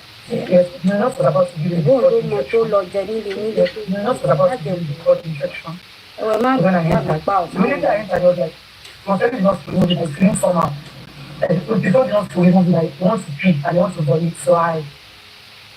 I held his hand to the restroom. He vomited. He peed. So now we come back from the restroom, just fell down. The first thing his heart is hurting me. I need water. I have to call on Adura, probably like the other people like that should come. So he thought I got to get him water. I got to pour in water Adura went, Adura just was still not feeling comfortable. He said he used against him, his fan, like he's hurting inside his heart. He's hurting me. He hit inside. Yes, I need water. Àǹtí Amina, ẹ má lọ o. Ẹ má Alright, lọ. so that's an interview on TV. That's Mohbad's wife. Ẹ má Final sọ̀rọ̀. movement fine. So she said that she ran into the nurse when she was giving Mohbad the blood injection. And when she got there, Mohbad said he should remove it. That he needs to pee. He wants to vomit. So she now took him into the bathroom to do that. When they were coming out, Mohbad now fell down. When Mohbad fell, this is what he said. He said that his heart is hurting him, that he needs water. Then she now called Adura to come. When Adura came, so Mohbad now told Adura to get him water, and Adura should pour water on him. So Adura went to get water and poured the water on Mohbad. Then he said he needs AC. Mohbad said he needs AC. That he needs fan. That his heart is hurting him. Right. Now, let's now go to Adura. Adura did a recent interview with Objective. Right? Let's listen to what he said happened. Like for me, it's about for Barry, looking like what's in my partner will be at the 10 to 15 minutes. For Barry, looking, share everything I saw, so can do that. As a police sorrow to what I share for all of me to all of me to Mobile, take no shell. Musician challenge of a bear or Fulabe, Nipa, a bear.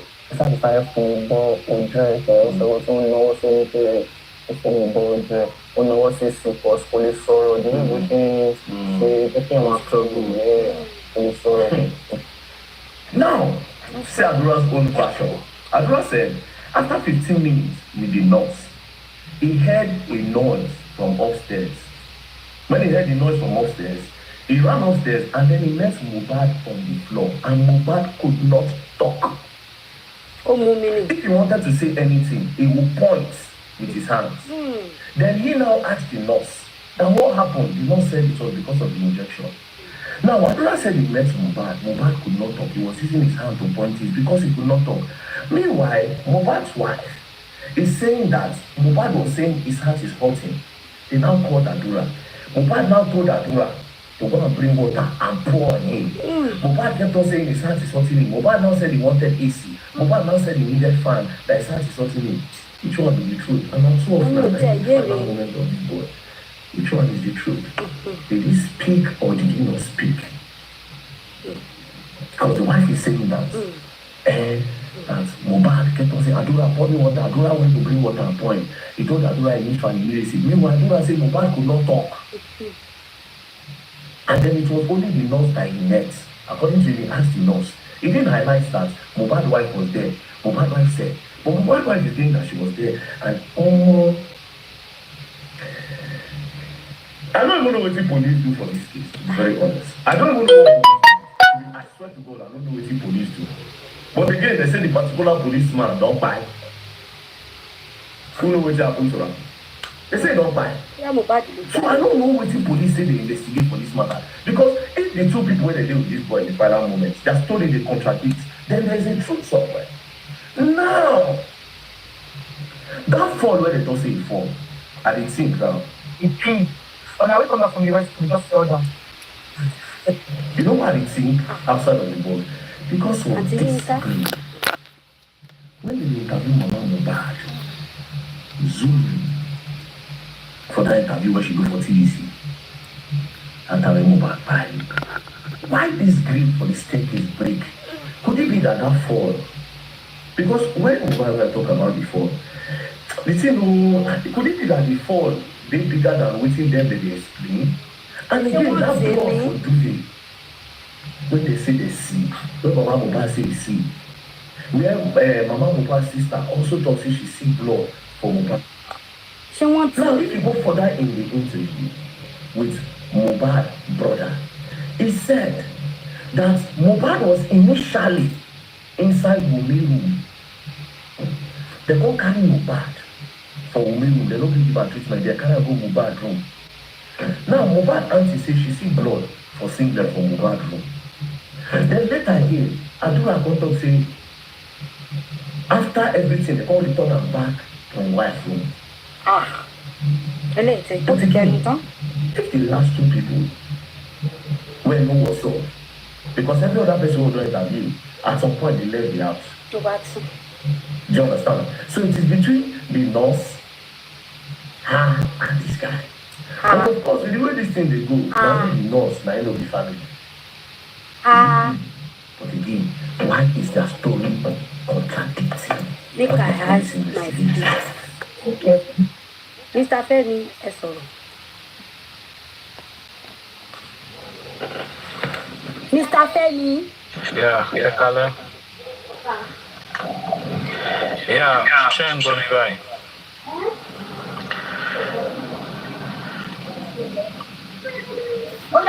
Ẹ Kale.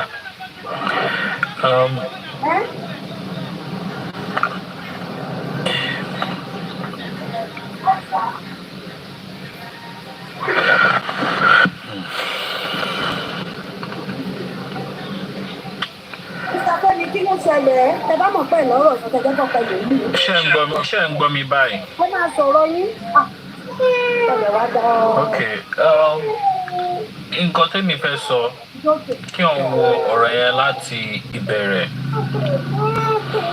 Number 1, Wunmi àti family Mohbad wọ́n relate, wọ́n sí in good times. Especially ó dà pé Wunmi àti bàbá Mohbad wọ́n sí in good times. And Naira Marley, tí wọ́n bá wo issue ti Naira Marley, ìgbà tí Mohbad tó wà ní record label wọn tó complain nípa manager or no manager, nípa òun fẹ́ change manager, ó dà pé bẹ́ẹ̀ ni issue wọn àti Naira Marley ti bẹ̀rẹ̀. Tí ó dẹ̀ competition táwọn ọlọ́pàá tí wọ́n work towards. So ìgbà tí wọ́n sọ pé Mohbad àwọn tó wà record label yẹn wọ́n máa treat ẹ̀, wọ́n ṣe gbà wọ́n ṣàwò, fine. Naira Marley is going to know something about it, but kò sí video tó show direct video pé tó show Naira Marley pé ó wà ní video pé ó ṣe anything fún Mohbad, fine. But yín ò yọ pé kò disturb Mohbad.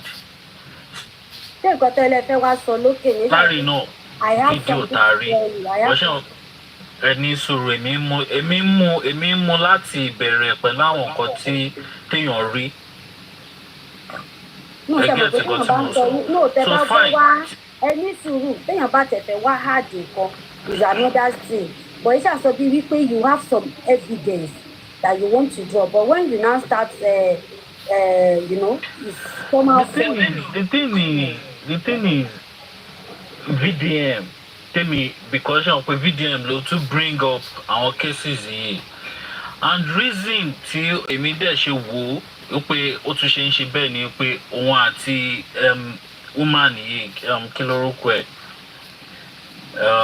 tí wọ́n ní òun làdmí group chat. Ẹ bá wa land up lápẹ̀ lórí. Ẹgbẹ́ jẹ́ kí n sọ ẹgbẹ́ wo. Ẹ sọ̀rọ̀ sà. Ẹ fún mi bí iṣẹ́ ni mo wà. Ẹ fún mi 1 minute, 2 minutes.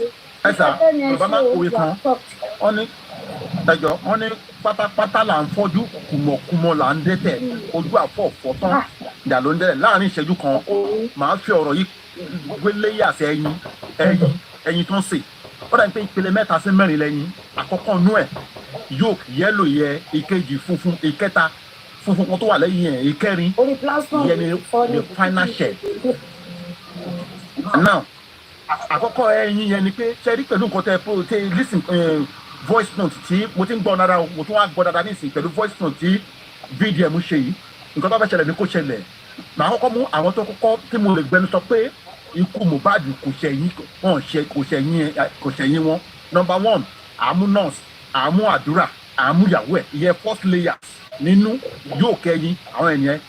Àwọn tí second layer ni àwọn second layer làwọn tí ó wà within 24 hours tó gbé sínú mọ́tò tó fẹ́ lọ sí àwọn iṣẹ́ àwọn ọlọ́pàá gbogbo wọn tó sọ̀rọ̀ àdìyẹ yẹ ní ẹ̀yà làwọn second lawyer so tá a bá mú àwọn first lawyer ta níbi tó ti gbé kóònù yàrá Wùnmí tó ti gbé torí yàrá Wùnmí ni Mohbad wà tán ní ọ̀ndàrúkọ ẹ̀jẹ̀ nísìn kí ló mú tó gbé kóònù yàrá Wùnmí tó gbé wá sí yàrá ẹ̀ ọ̀hún fẹ́ wọ yàrá Wùnmí so àwọn mélòó ló wà nígbà tó gbé kóònù yàrá Wùnmí nurse àti Adura kí ló mú Adura wà ní sálẹ̀ ìgbà tó ń treat ẹ̀gbọ́n ẹ̀ lókè tó nígbà tó gbáriwo ló ṣèṣì sáré lọ sókè kí ló mú tó fi wà ń sálẹ̀ ìgbà tí nurse dé ṣé kò lè tẹ̀lé nurse lọ sókè ní odidi ẹ̀gbọ́n ẹ̀ wọ́n wà ń sálẹ̀ wọ́n dẹ̀ ń treat ẹ̀gbọ́n ẹ̀ lókè ìgbà tó wá gbáriwo ló ṣe tó wá lọ sókè ló wá sáré lọ so àwọn first layer nìyẹn àwọn ẹni yóò tá a lè dìmú gidi gan àwọn second layers ni àwọn tó wá padà wá tán gbé tán sáré lọ sí tán tẹ̀ jẹ́ tán ní sùúrù tán gbé lọ hospital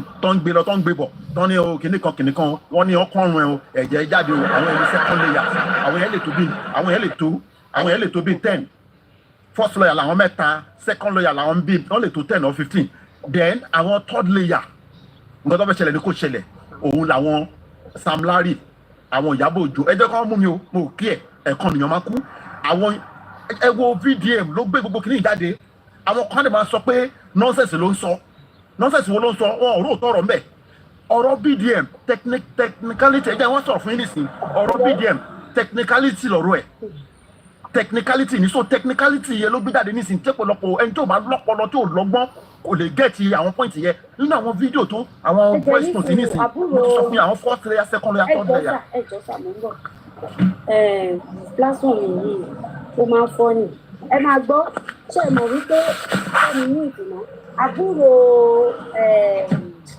ẹ bá mi ní ìdùnnà fẹ́ àbúrò Mohbad. Nobody can call.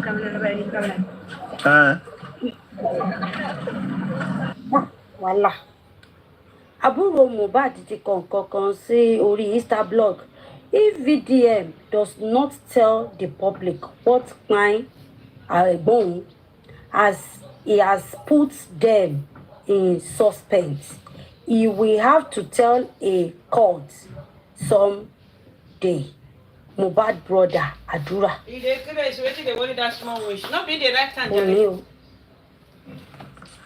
Màámi, ẹ ṣé fún nǹkan tẹ́ ẹ kà yẹn. But I'm not sorry to say pé orí Mohbad brother yẹn ò pé orí ẹ̀ down. VDM tó wà níbí ni wọ́n wá sọ nǹkan tó pa ẹ̀gbọ́n ẹ̀ lẹ́kọ̀ọ́. Ẹ̀rí kó stupid kọ́lọ̀ ṣàánú ẹ̀. Ọdẹ òṣì tó yẹ kó rí ẹ̀ pé kó protect ẹ̀gbọ́n ẹ̀ even in death. Kí ló dé tẹ́ fi mute mi náà? Ṣé mo ti sọ̀rọ̀ tán ni Madam TV kí ló dé tẹ́ fi mute mi? Wọ́n sáré ka nǹkan yẹn fún wa ni. Ẹ̀gbọ́n gbà tí mo. Ẹ continue.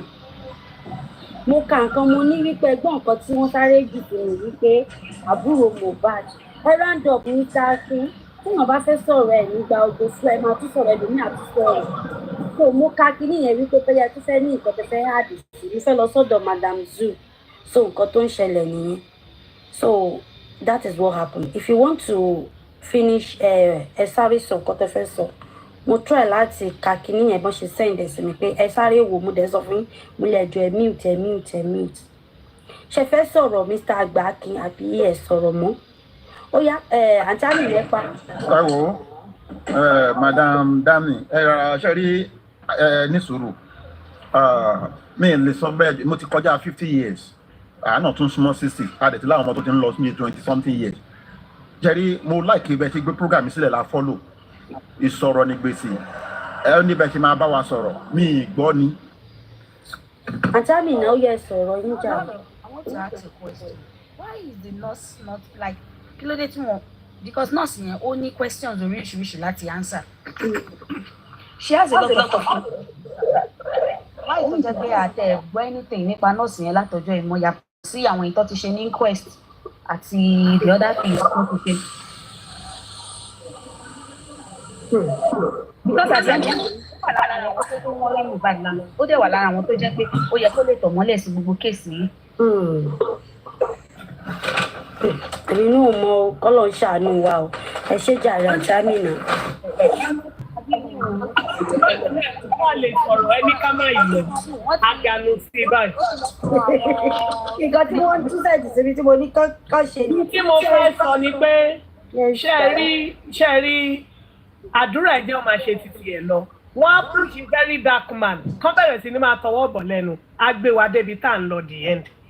At the end of the day nígbà tí gbogbo àwọn èèyàn ń wá justice bí gbogbo àwọn èèyàn ṣe ń come out nìyẹn ká sọ tó jọ sọ justice. Kò dẹ̀ sẹ́ni tó máa wá bọ́ta tó máa ní ẹ̀rí tó ń rí rè but inú mi dùn pé ìwọ̀nba ẹ̀rí tó ń fún wa ó ń gbé wa lọ síbòmí ká fi mọ̀ yí pé Nàìjíríà ò ní happen sí wa torí pé ordinarily tí kò bá lọ sí tọ́ba tí gbogbo wa ń point fà pé àwọn wo ló wà lẹ́gbẹ̀ẹ́ 48 hours ǹjẹ́ wàá ronú lọ pé àwọn tó wà ní ìcháàjì gan tá a fi ṣọ́ ẹran ológbò tá a fi ṣọ́ ẹran àwọn yẹn gangan tún plan tiwọn lẹ́yìn so ìyẹn ni kókó then number 2 àdúrà wọ́n máa padà tọwọ́ bọ very da ẹ jẹ́ kọ́jọ́ máa bá a lọ nígbà wá ìgbé wa débẹ̀ ó sì rí wọn ni níjọ́ kìíní àná tó dé kòrò ó lóun ń ṣe fried rice àwọn àǹtí làwọn ń ṣe jollof rice ṣùgbọ́n sì wọ́n wá bọ́ta lẹ́yìn 2 years wọ́n ló ṣubú wọ́n ní wọ́n ń domi lé lórí so mo wá fẹ́ imagine àwa public tá sì tún gbọ́ gbogbo narrative tàbí sì tún gbọ́ ọ̀tá tá tún sọ nǹkan mi ẹjọ́ bó la ń fetí wa síta bá ń gbọ́rọ̀ ire o. ẹ ṣé jàre thank you kí tó lọ sọ́dọ̀ mọ̀mí zoo ṣé rí ẹlòmíì máa ń fọ́ níṣà Mr. Agbakin tẹ́ bá dàgbà ẹ dàgbà sínú àpò yín àgbà ọ̀kọ́gbọ́n ṣé wọ́n sọ fún yín pé mi jẹ́ bébì yìí àbí mo disrespect yín ibi tẹ́ ẹ wà ń pariwo gan ẹ̀ ń sọ̀rọ̀ ẹ̀ ń pariwo ń bẹ̀ mo wá ní ẹjọ́ sà wọ́n ṣe send kínní ẹjọ́ àbí gbogbo olé ṣèbẹ́ gbọ́ngbà mo sọ pé ẹjọ́ bá mi mute kí sáré ka kínní kẹ bóyá you can have something to put with that ẹ jẹ́ sáré ṣe and the place is noisy mo wá mute wọn pé bóyá wọ́n ń gbọ́ yàrá even gbogbo èèyàn gan sọ̀rọ̀ lábẹ́bẹ̀ mo wá mute so bí mo ṣe ka kínní yẹn Mr. Honorable tó wá sọ̀rọ̀ ẹ̀yin wá fẹ́ sọ̀rọ̀ wọ́n ní no ẹ sọ̀rọ̀ yín bọ̀ mo kàn fẹ́ kẹ́ ẹ háàdì nǹkan mọ́ nǹkan tí mo kà gbà mo drop ẹ̀ and you are telling me we say you are 50 go and sir please I don't know why you are doing this I respect people if you are 50 do you know my age ara ìgbéraga tó bá ẹlòmíì náà lòdì orí social media must you tell me you are 50? Have I disrespected you? Your background is noisy. And I will say, Daddy, ẹ jẹ́ sáré ka kíní, ẹ jẹ́ sáré ka, bẹ́ẹ̀ tún máa rí nǹkan kan fi sí i. Ni mo ṣe ní kí n kà á. Ibẹ̀ ń pariwo, òyìnbó kan sọ̀rọ̀ London. I have to mute you. Honorable wa dá sí. You can still continue. Pé honorable mi ṣàlè tún short honorable náà.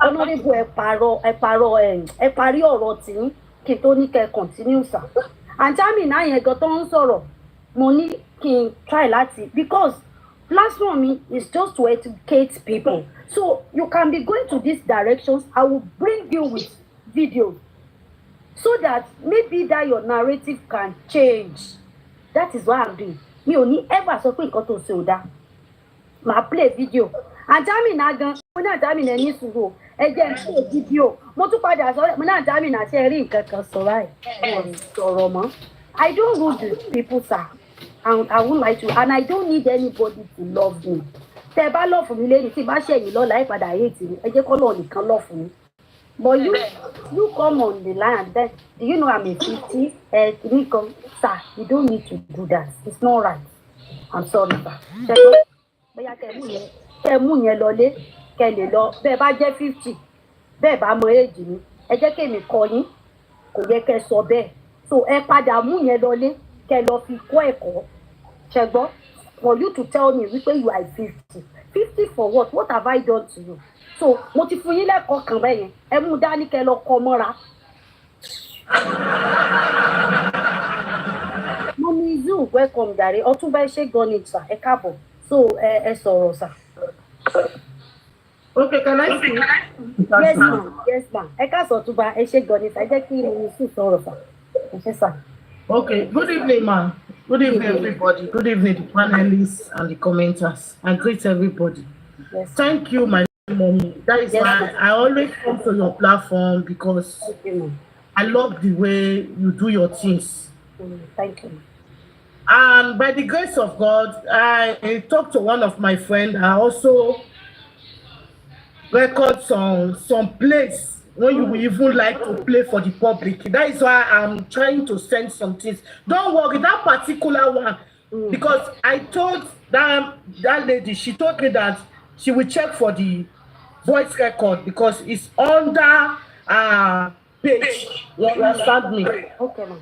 Thank you, ma'am. Yes, ma'am. This justice for Mohbad, I started it from the beginning. Even I follow up the inquest. You see Adura, what Adura is writing, surprise. It might be somebody else, not Adura.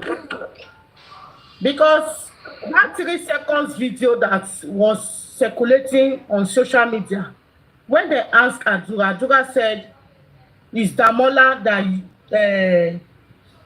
use our own iCloud. You understand me? Because Adura claimed that he sold the phone to Damola and he forgets to log in. How they do it. So all this message that he sending to the very dark man, don't be surprised. It might be somebody that is doing that to provoke the very dark man. So I don't know, but by the grace of God, we will get there. In the inquest, I remember when the nurse spoke, Sanshitu was interrogating the nurse. And he asked the nurse what happened. The nurse said when he gets to Mohbad house, even that injury, there was claiming that he was, he bled, this. The nurse said he already in the gate of Mohbad when they send in that picture of that injury. You understand me? And he even said, he said, if they send in that picture, because he said that minor something, you understand? Getting to inside the house, he makes Iyabo. The body was already soaked, and he asking what is happening. Same Wunmi was beaten. The wife was telling him this, telling him that. Let me just move forward. I don't want to waste that. So he told the judge, everybody there in the inquest that this is what he ministered to Iyabo. And let me tell you something. In my own opinion, according to the way the nurse narrated the story, he said even after minister the injection, he saw the way Mohbad was doing, and he ran out of the house with Jebami to go to nearby pharmacy to get, I forgot the name of the thing the nurse said he want to go and get. But on the way coming back, they already hijacked Mohbad, carrying him like a baby. And the nurse was shocked. How did this person just now? What did they happen? What did they happen? So they now went to the hospital. He said even the Sanshitu asked him, present of the judge, how is he breathing? Or he said no.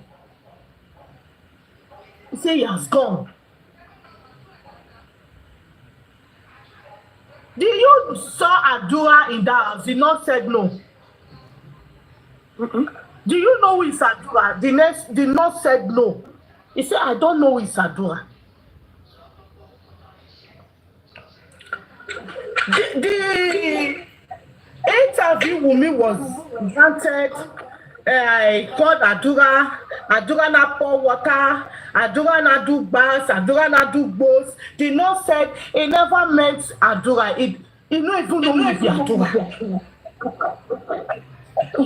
And again, and Sanshitu na put it to the nurse. You buy Mohbad. The nurse said no. I'm not the one. It's the wife that buy the husband. They did not have say how. definitely they will ask him,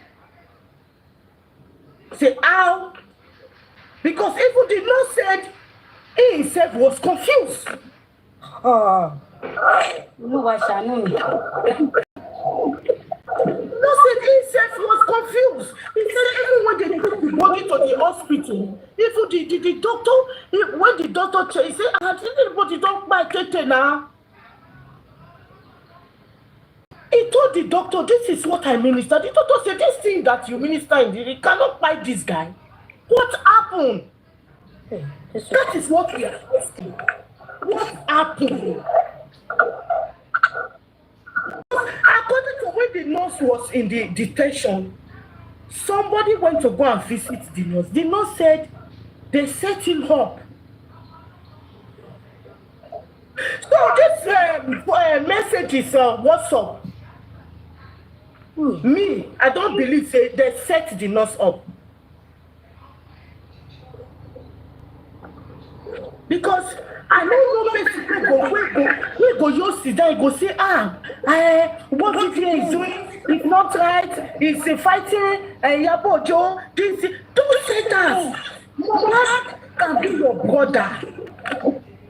Is this how you will fight the fights? Is this how you will get the justice for your brother? Now, wow. Wetin no good, no talk am.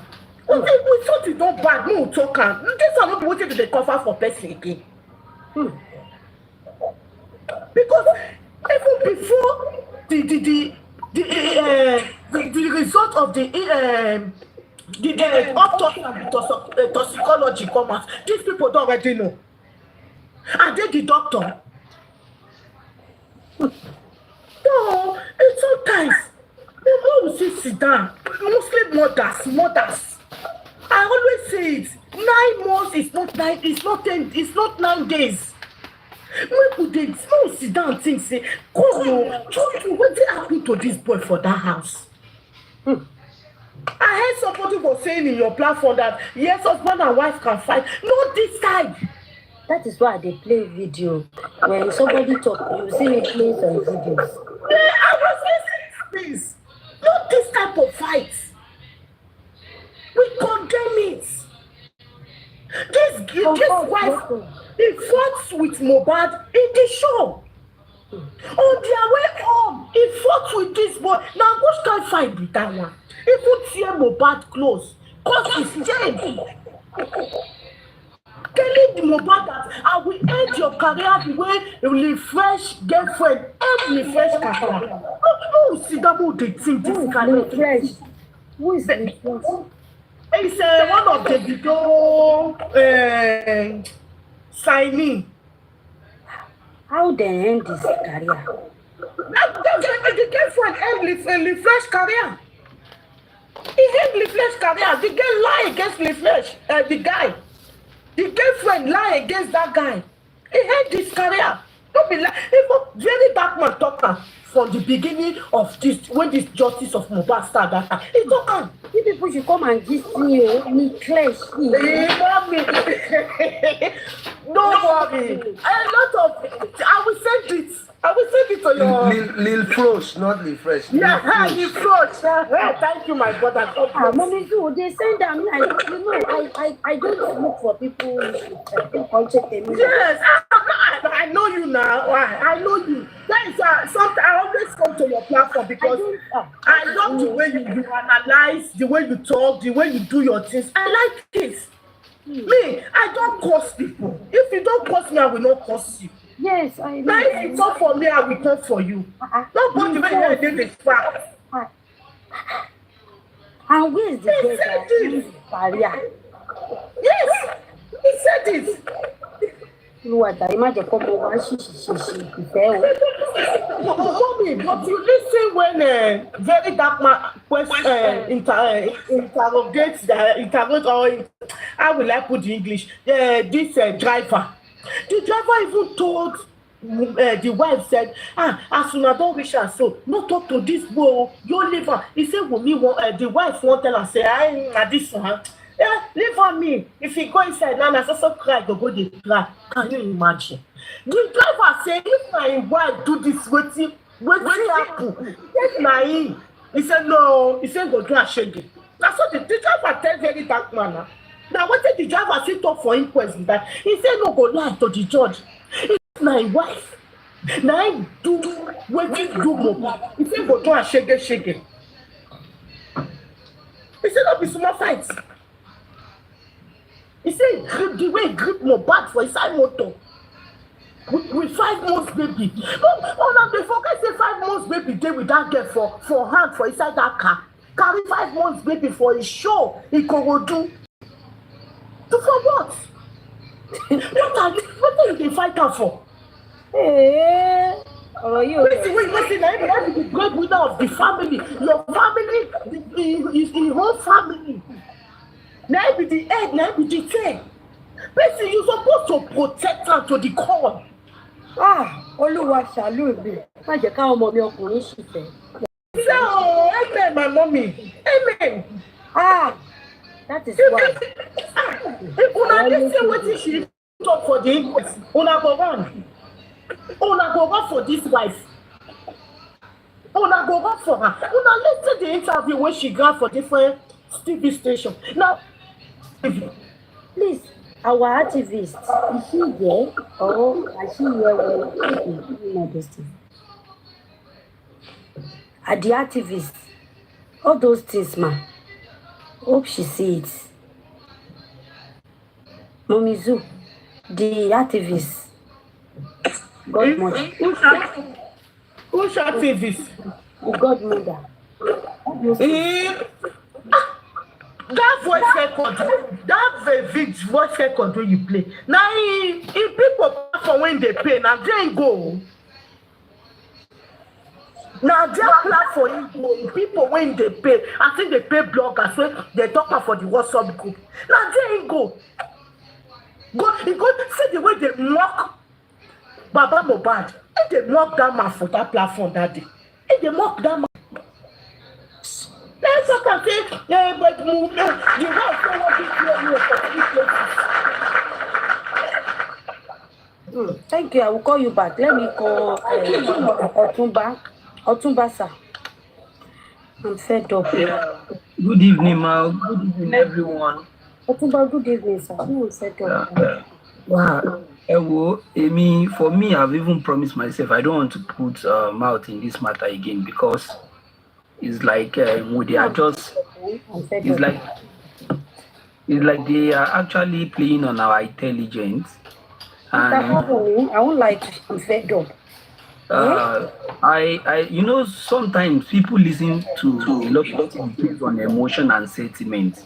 Now, like what the other person talked about the other time, if you look at what Adura said and what, according to even what the very dark man said, they put the first narrative that air infection happened, this and that. They never talked about,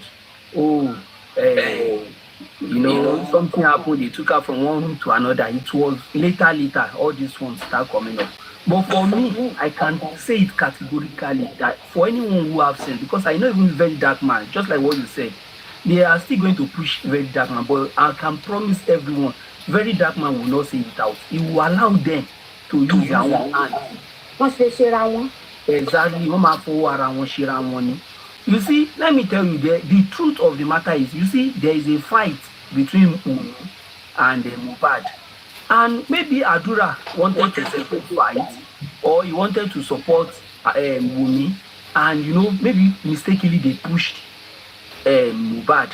And that's why they say, he broke neck or so and so on.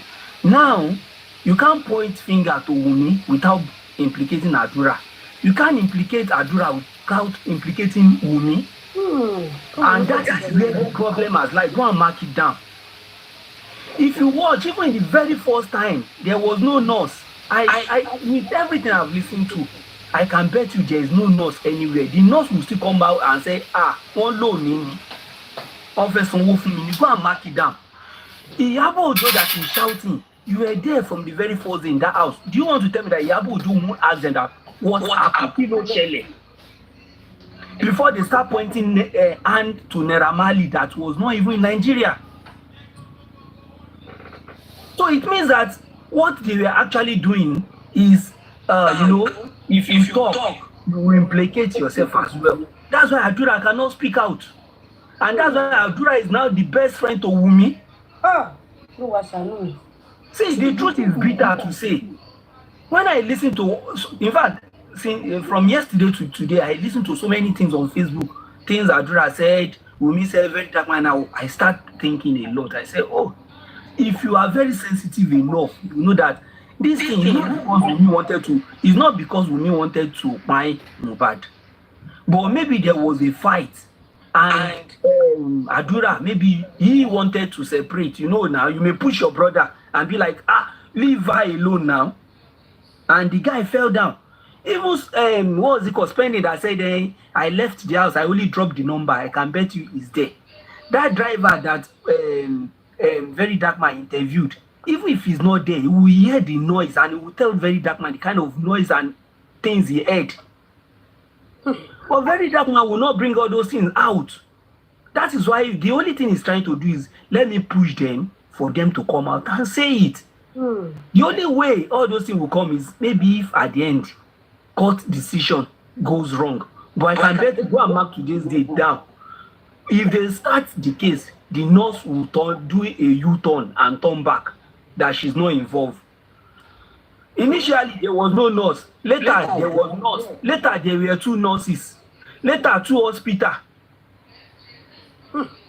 So for you to know that they were just using different angles to just cover up that, okay, how can we cover this? Iyabo don't know what happened.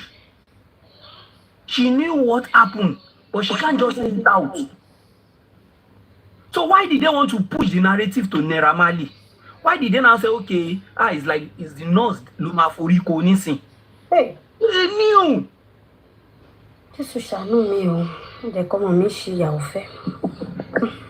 See, once you go into a wrong thing, that's why in life, if you do good, you end up being good.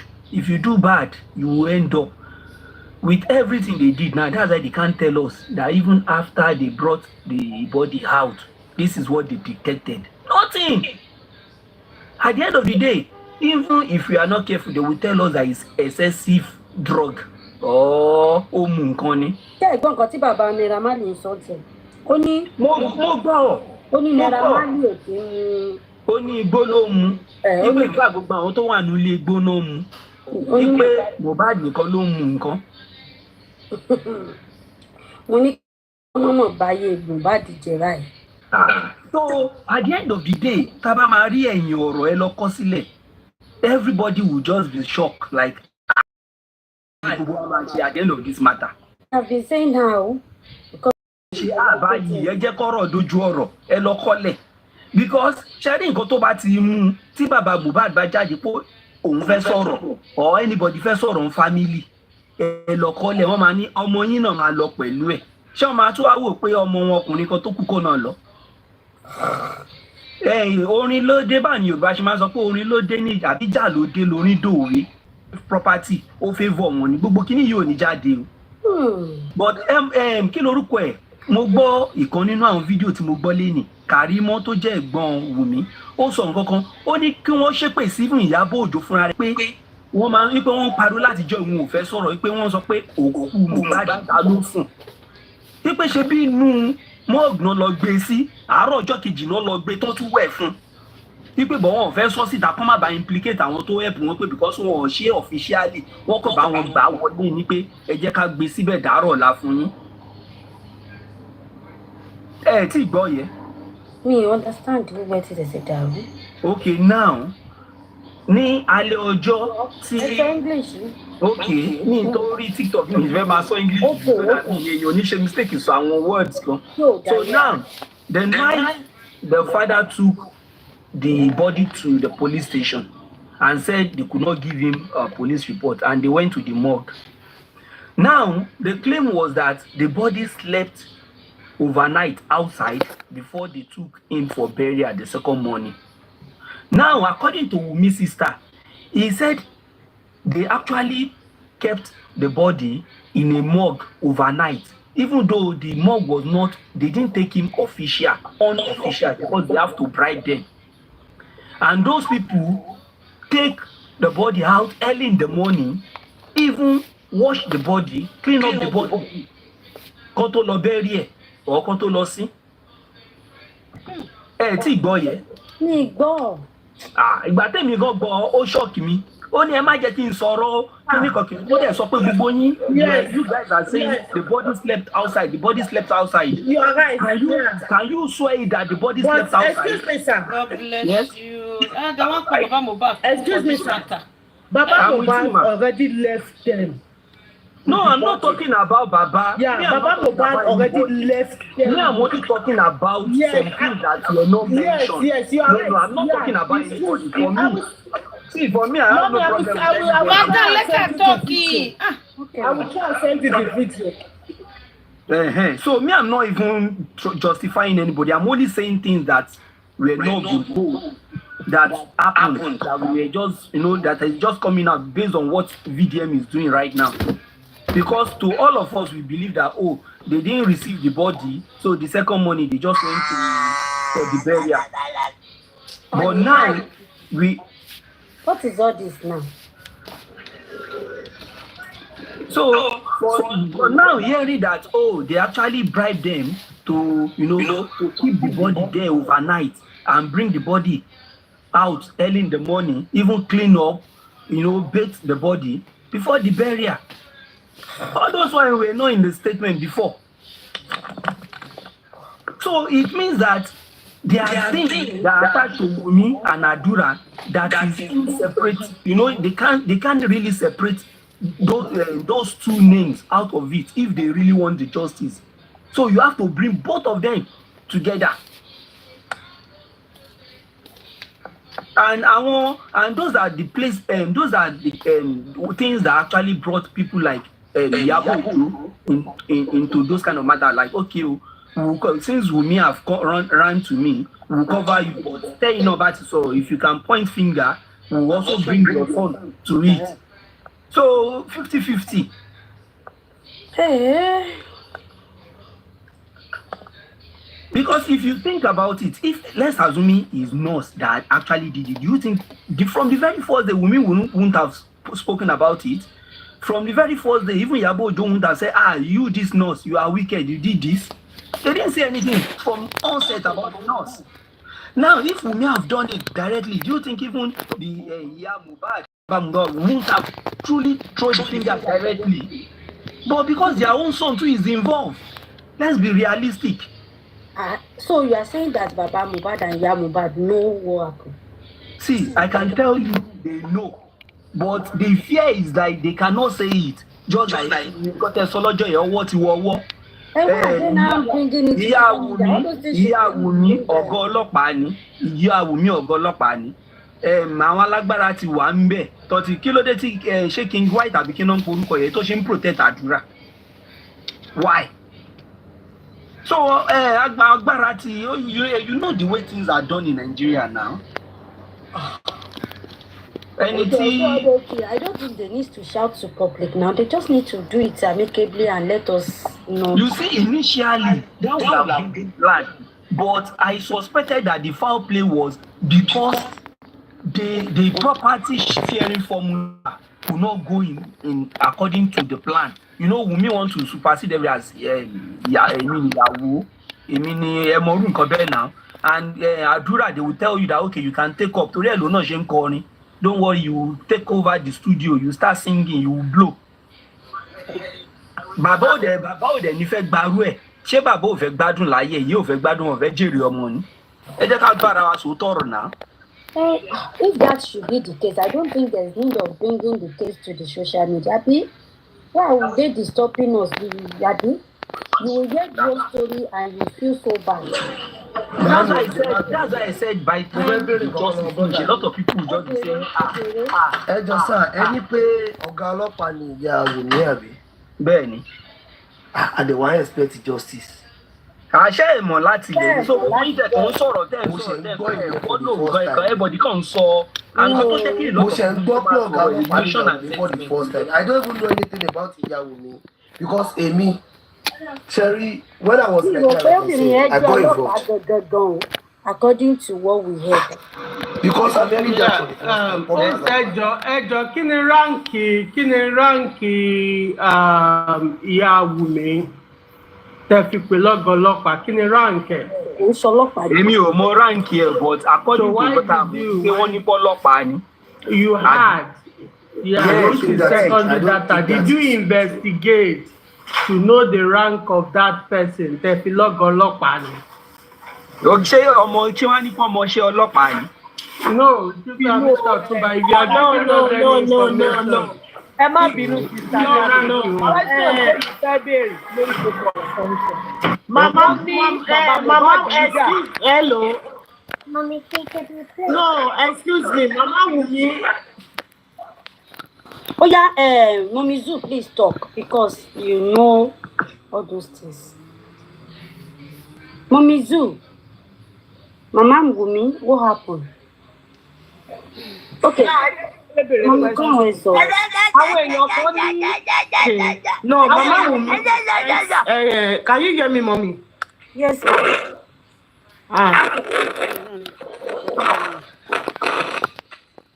The place is noisy. I don't know why not on the show again. Ṣé mo lè sọ̀rọ̀? Ẹ jẹ́ má bínú, ẹ jẹ́ kí Mommy Crown sáré béèrè questions wọn. Ó ní bàbá ń jà fògùn. Tọ́ngbà ká máa gbọ́ àwọn gúrùpù admin wa. Wọ́n máa ti ń discuss ogun ní few days tí Mohbad máa kó kẹ̀. Àwọn ará àtúntò entitled láti jà fògùn. Ṣùgbọ́n bàbá tó bímọ ò gbọ́dọ̀ sọ̀rọ̀ ogun. Wọ́n wá ní bàbá ń béèrè ogun kan béèrè lọ́wọ́ ìyàwó. Wọ́n ló tèkì àwọn ní 3 days. Ìyẹn ò sọ fún ẹ pé torí pé àwọn ti already ní pílánì tiwọn náà ní fẹ́mọ́ kan ṣe gbé kalẹ̀. Bàbá gbé ṣọ́ọ̀tù lé wọn lọ́wọ́, wọ́n wà confused. So my question, ẹ̀yin ti already outside the tẹgbẹ́ nǹkan míì lé wa lọ́wọ́. Ẹ̀yin ti torí jì gan sọ̀rọ̀ pé Bella's mother has to come clean. According to the chart ìtàn gbé jáde, a very dark man. No. Just about few weeks tí Mohbad kú ẹ̀. Ṣùgbọ́n nígbà tí bàbá tó ní nǹkan wá ń béèrè pé ẹ bá mi béèrè lọ́wọ́ ìyàwó ọmọ mi ẹ̀yin wá ló tèkì yín ní 3 days ẹ wá wà ṣọ́ọ̀kì torí pé ẹ expect pé bàbá lè kọ́ mọ̀ ẹ máa bá ètò lọ ìyá mi. Ẹ ṣe tí yín náà dà mo dúpẹ́ lọ́wọ́ yín. Ẹ́là. Ẹ ṣe ọ̀rọ̀ tí ọ̀nkú yẹn sọ lẹ́ẹ̀kan mo kàn fẹ́ sọ. Ìyá girl yẹn ò kì í ṣe ọlọ́pàá wọ́n ní àwọn yellow fever or whatever ni so kò ń ṣe ọlọ́pàá.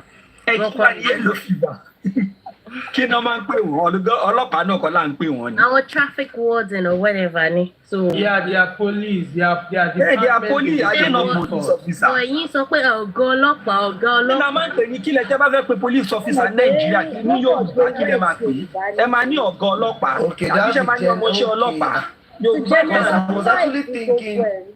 Okay. Yeah, I was Yorùbá actually thinking maybe someone like an inspector. Yorùbá ṣe máa ní ọ̀gá ọlọ́pàá. Even kó jọ ọmọọṣẹ́ ọ̀gá ọlọ́pàá la máa pè é. A lè ní ẹrú ọlọ́pàá bí ọmọ ọlọ́pàá. Ọlọ́pàá la máa ń pe àwọn tó bá jẹ́ junior police officer. Ọ̀gá náà lè ṣe ọlọ́pàá bá mú yín sìn kójú ó jẹ̀ṣẹ̀ jọ́ ọlọ́pàá lánàá ẹ máa ní ọ̀gá ọlọ́pàá ẹ má dùn. Anyway, tó bá wá Yorùbá tá a bá fẹ́ sí ọ̀gá ọlọ́pàá náà la máa ń sọ. So ẹ máa sọ̀rọ̀ yín lọ Ẹ́là. Lọ́dọ̀ tí ìgbàgbọ́ ni nǹkan tẹ̀mí feel ni pé wọ́n tẹ bá rántí pé ìgbà tí the first interview tí bàbá ṣe Tonto Dike actually went on her Instagram page and she said, after we told this man not to talk. So obviously, they wanted to quiet down the man. But she quiet mama yen. But that way because we Raya get through to Baba. So lo she turned si Baba. So tabade ni kawo, Baba yen so far, àwọn nìkan ló ń jáde pé òun fẹ́ mọ̀ nǹkan tó really ṣẹlẹ̀. So Ali, Baba lè mọ̀ nǹkan tó ṣẹlẹ̀ nínú ilé. But ṣe mọ̀ pé yes ni because bàbá ò sí níbẹ̀. So obviously a lè expect kí bàbá sọ pé nǹkan báyìí ló ṣẹlẹ̀. Tó bá sọ pé kò ṣẹlẹ̀ wo ni bàbá yẹn ní.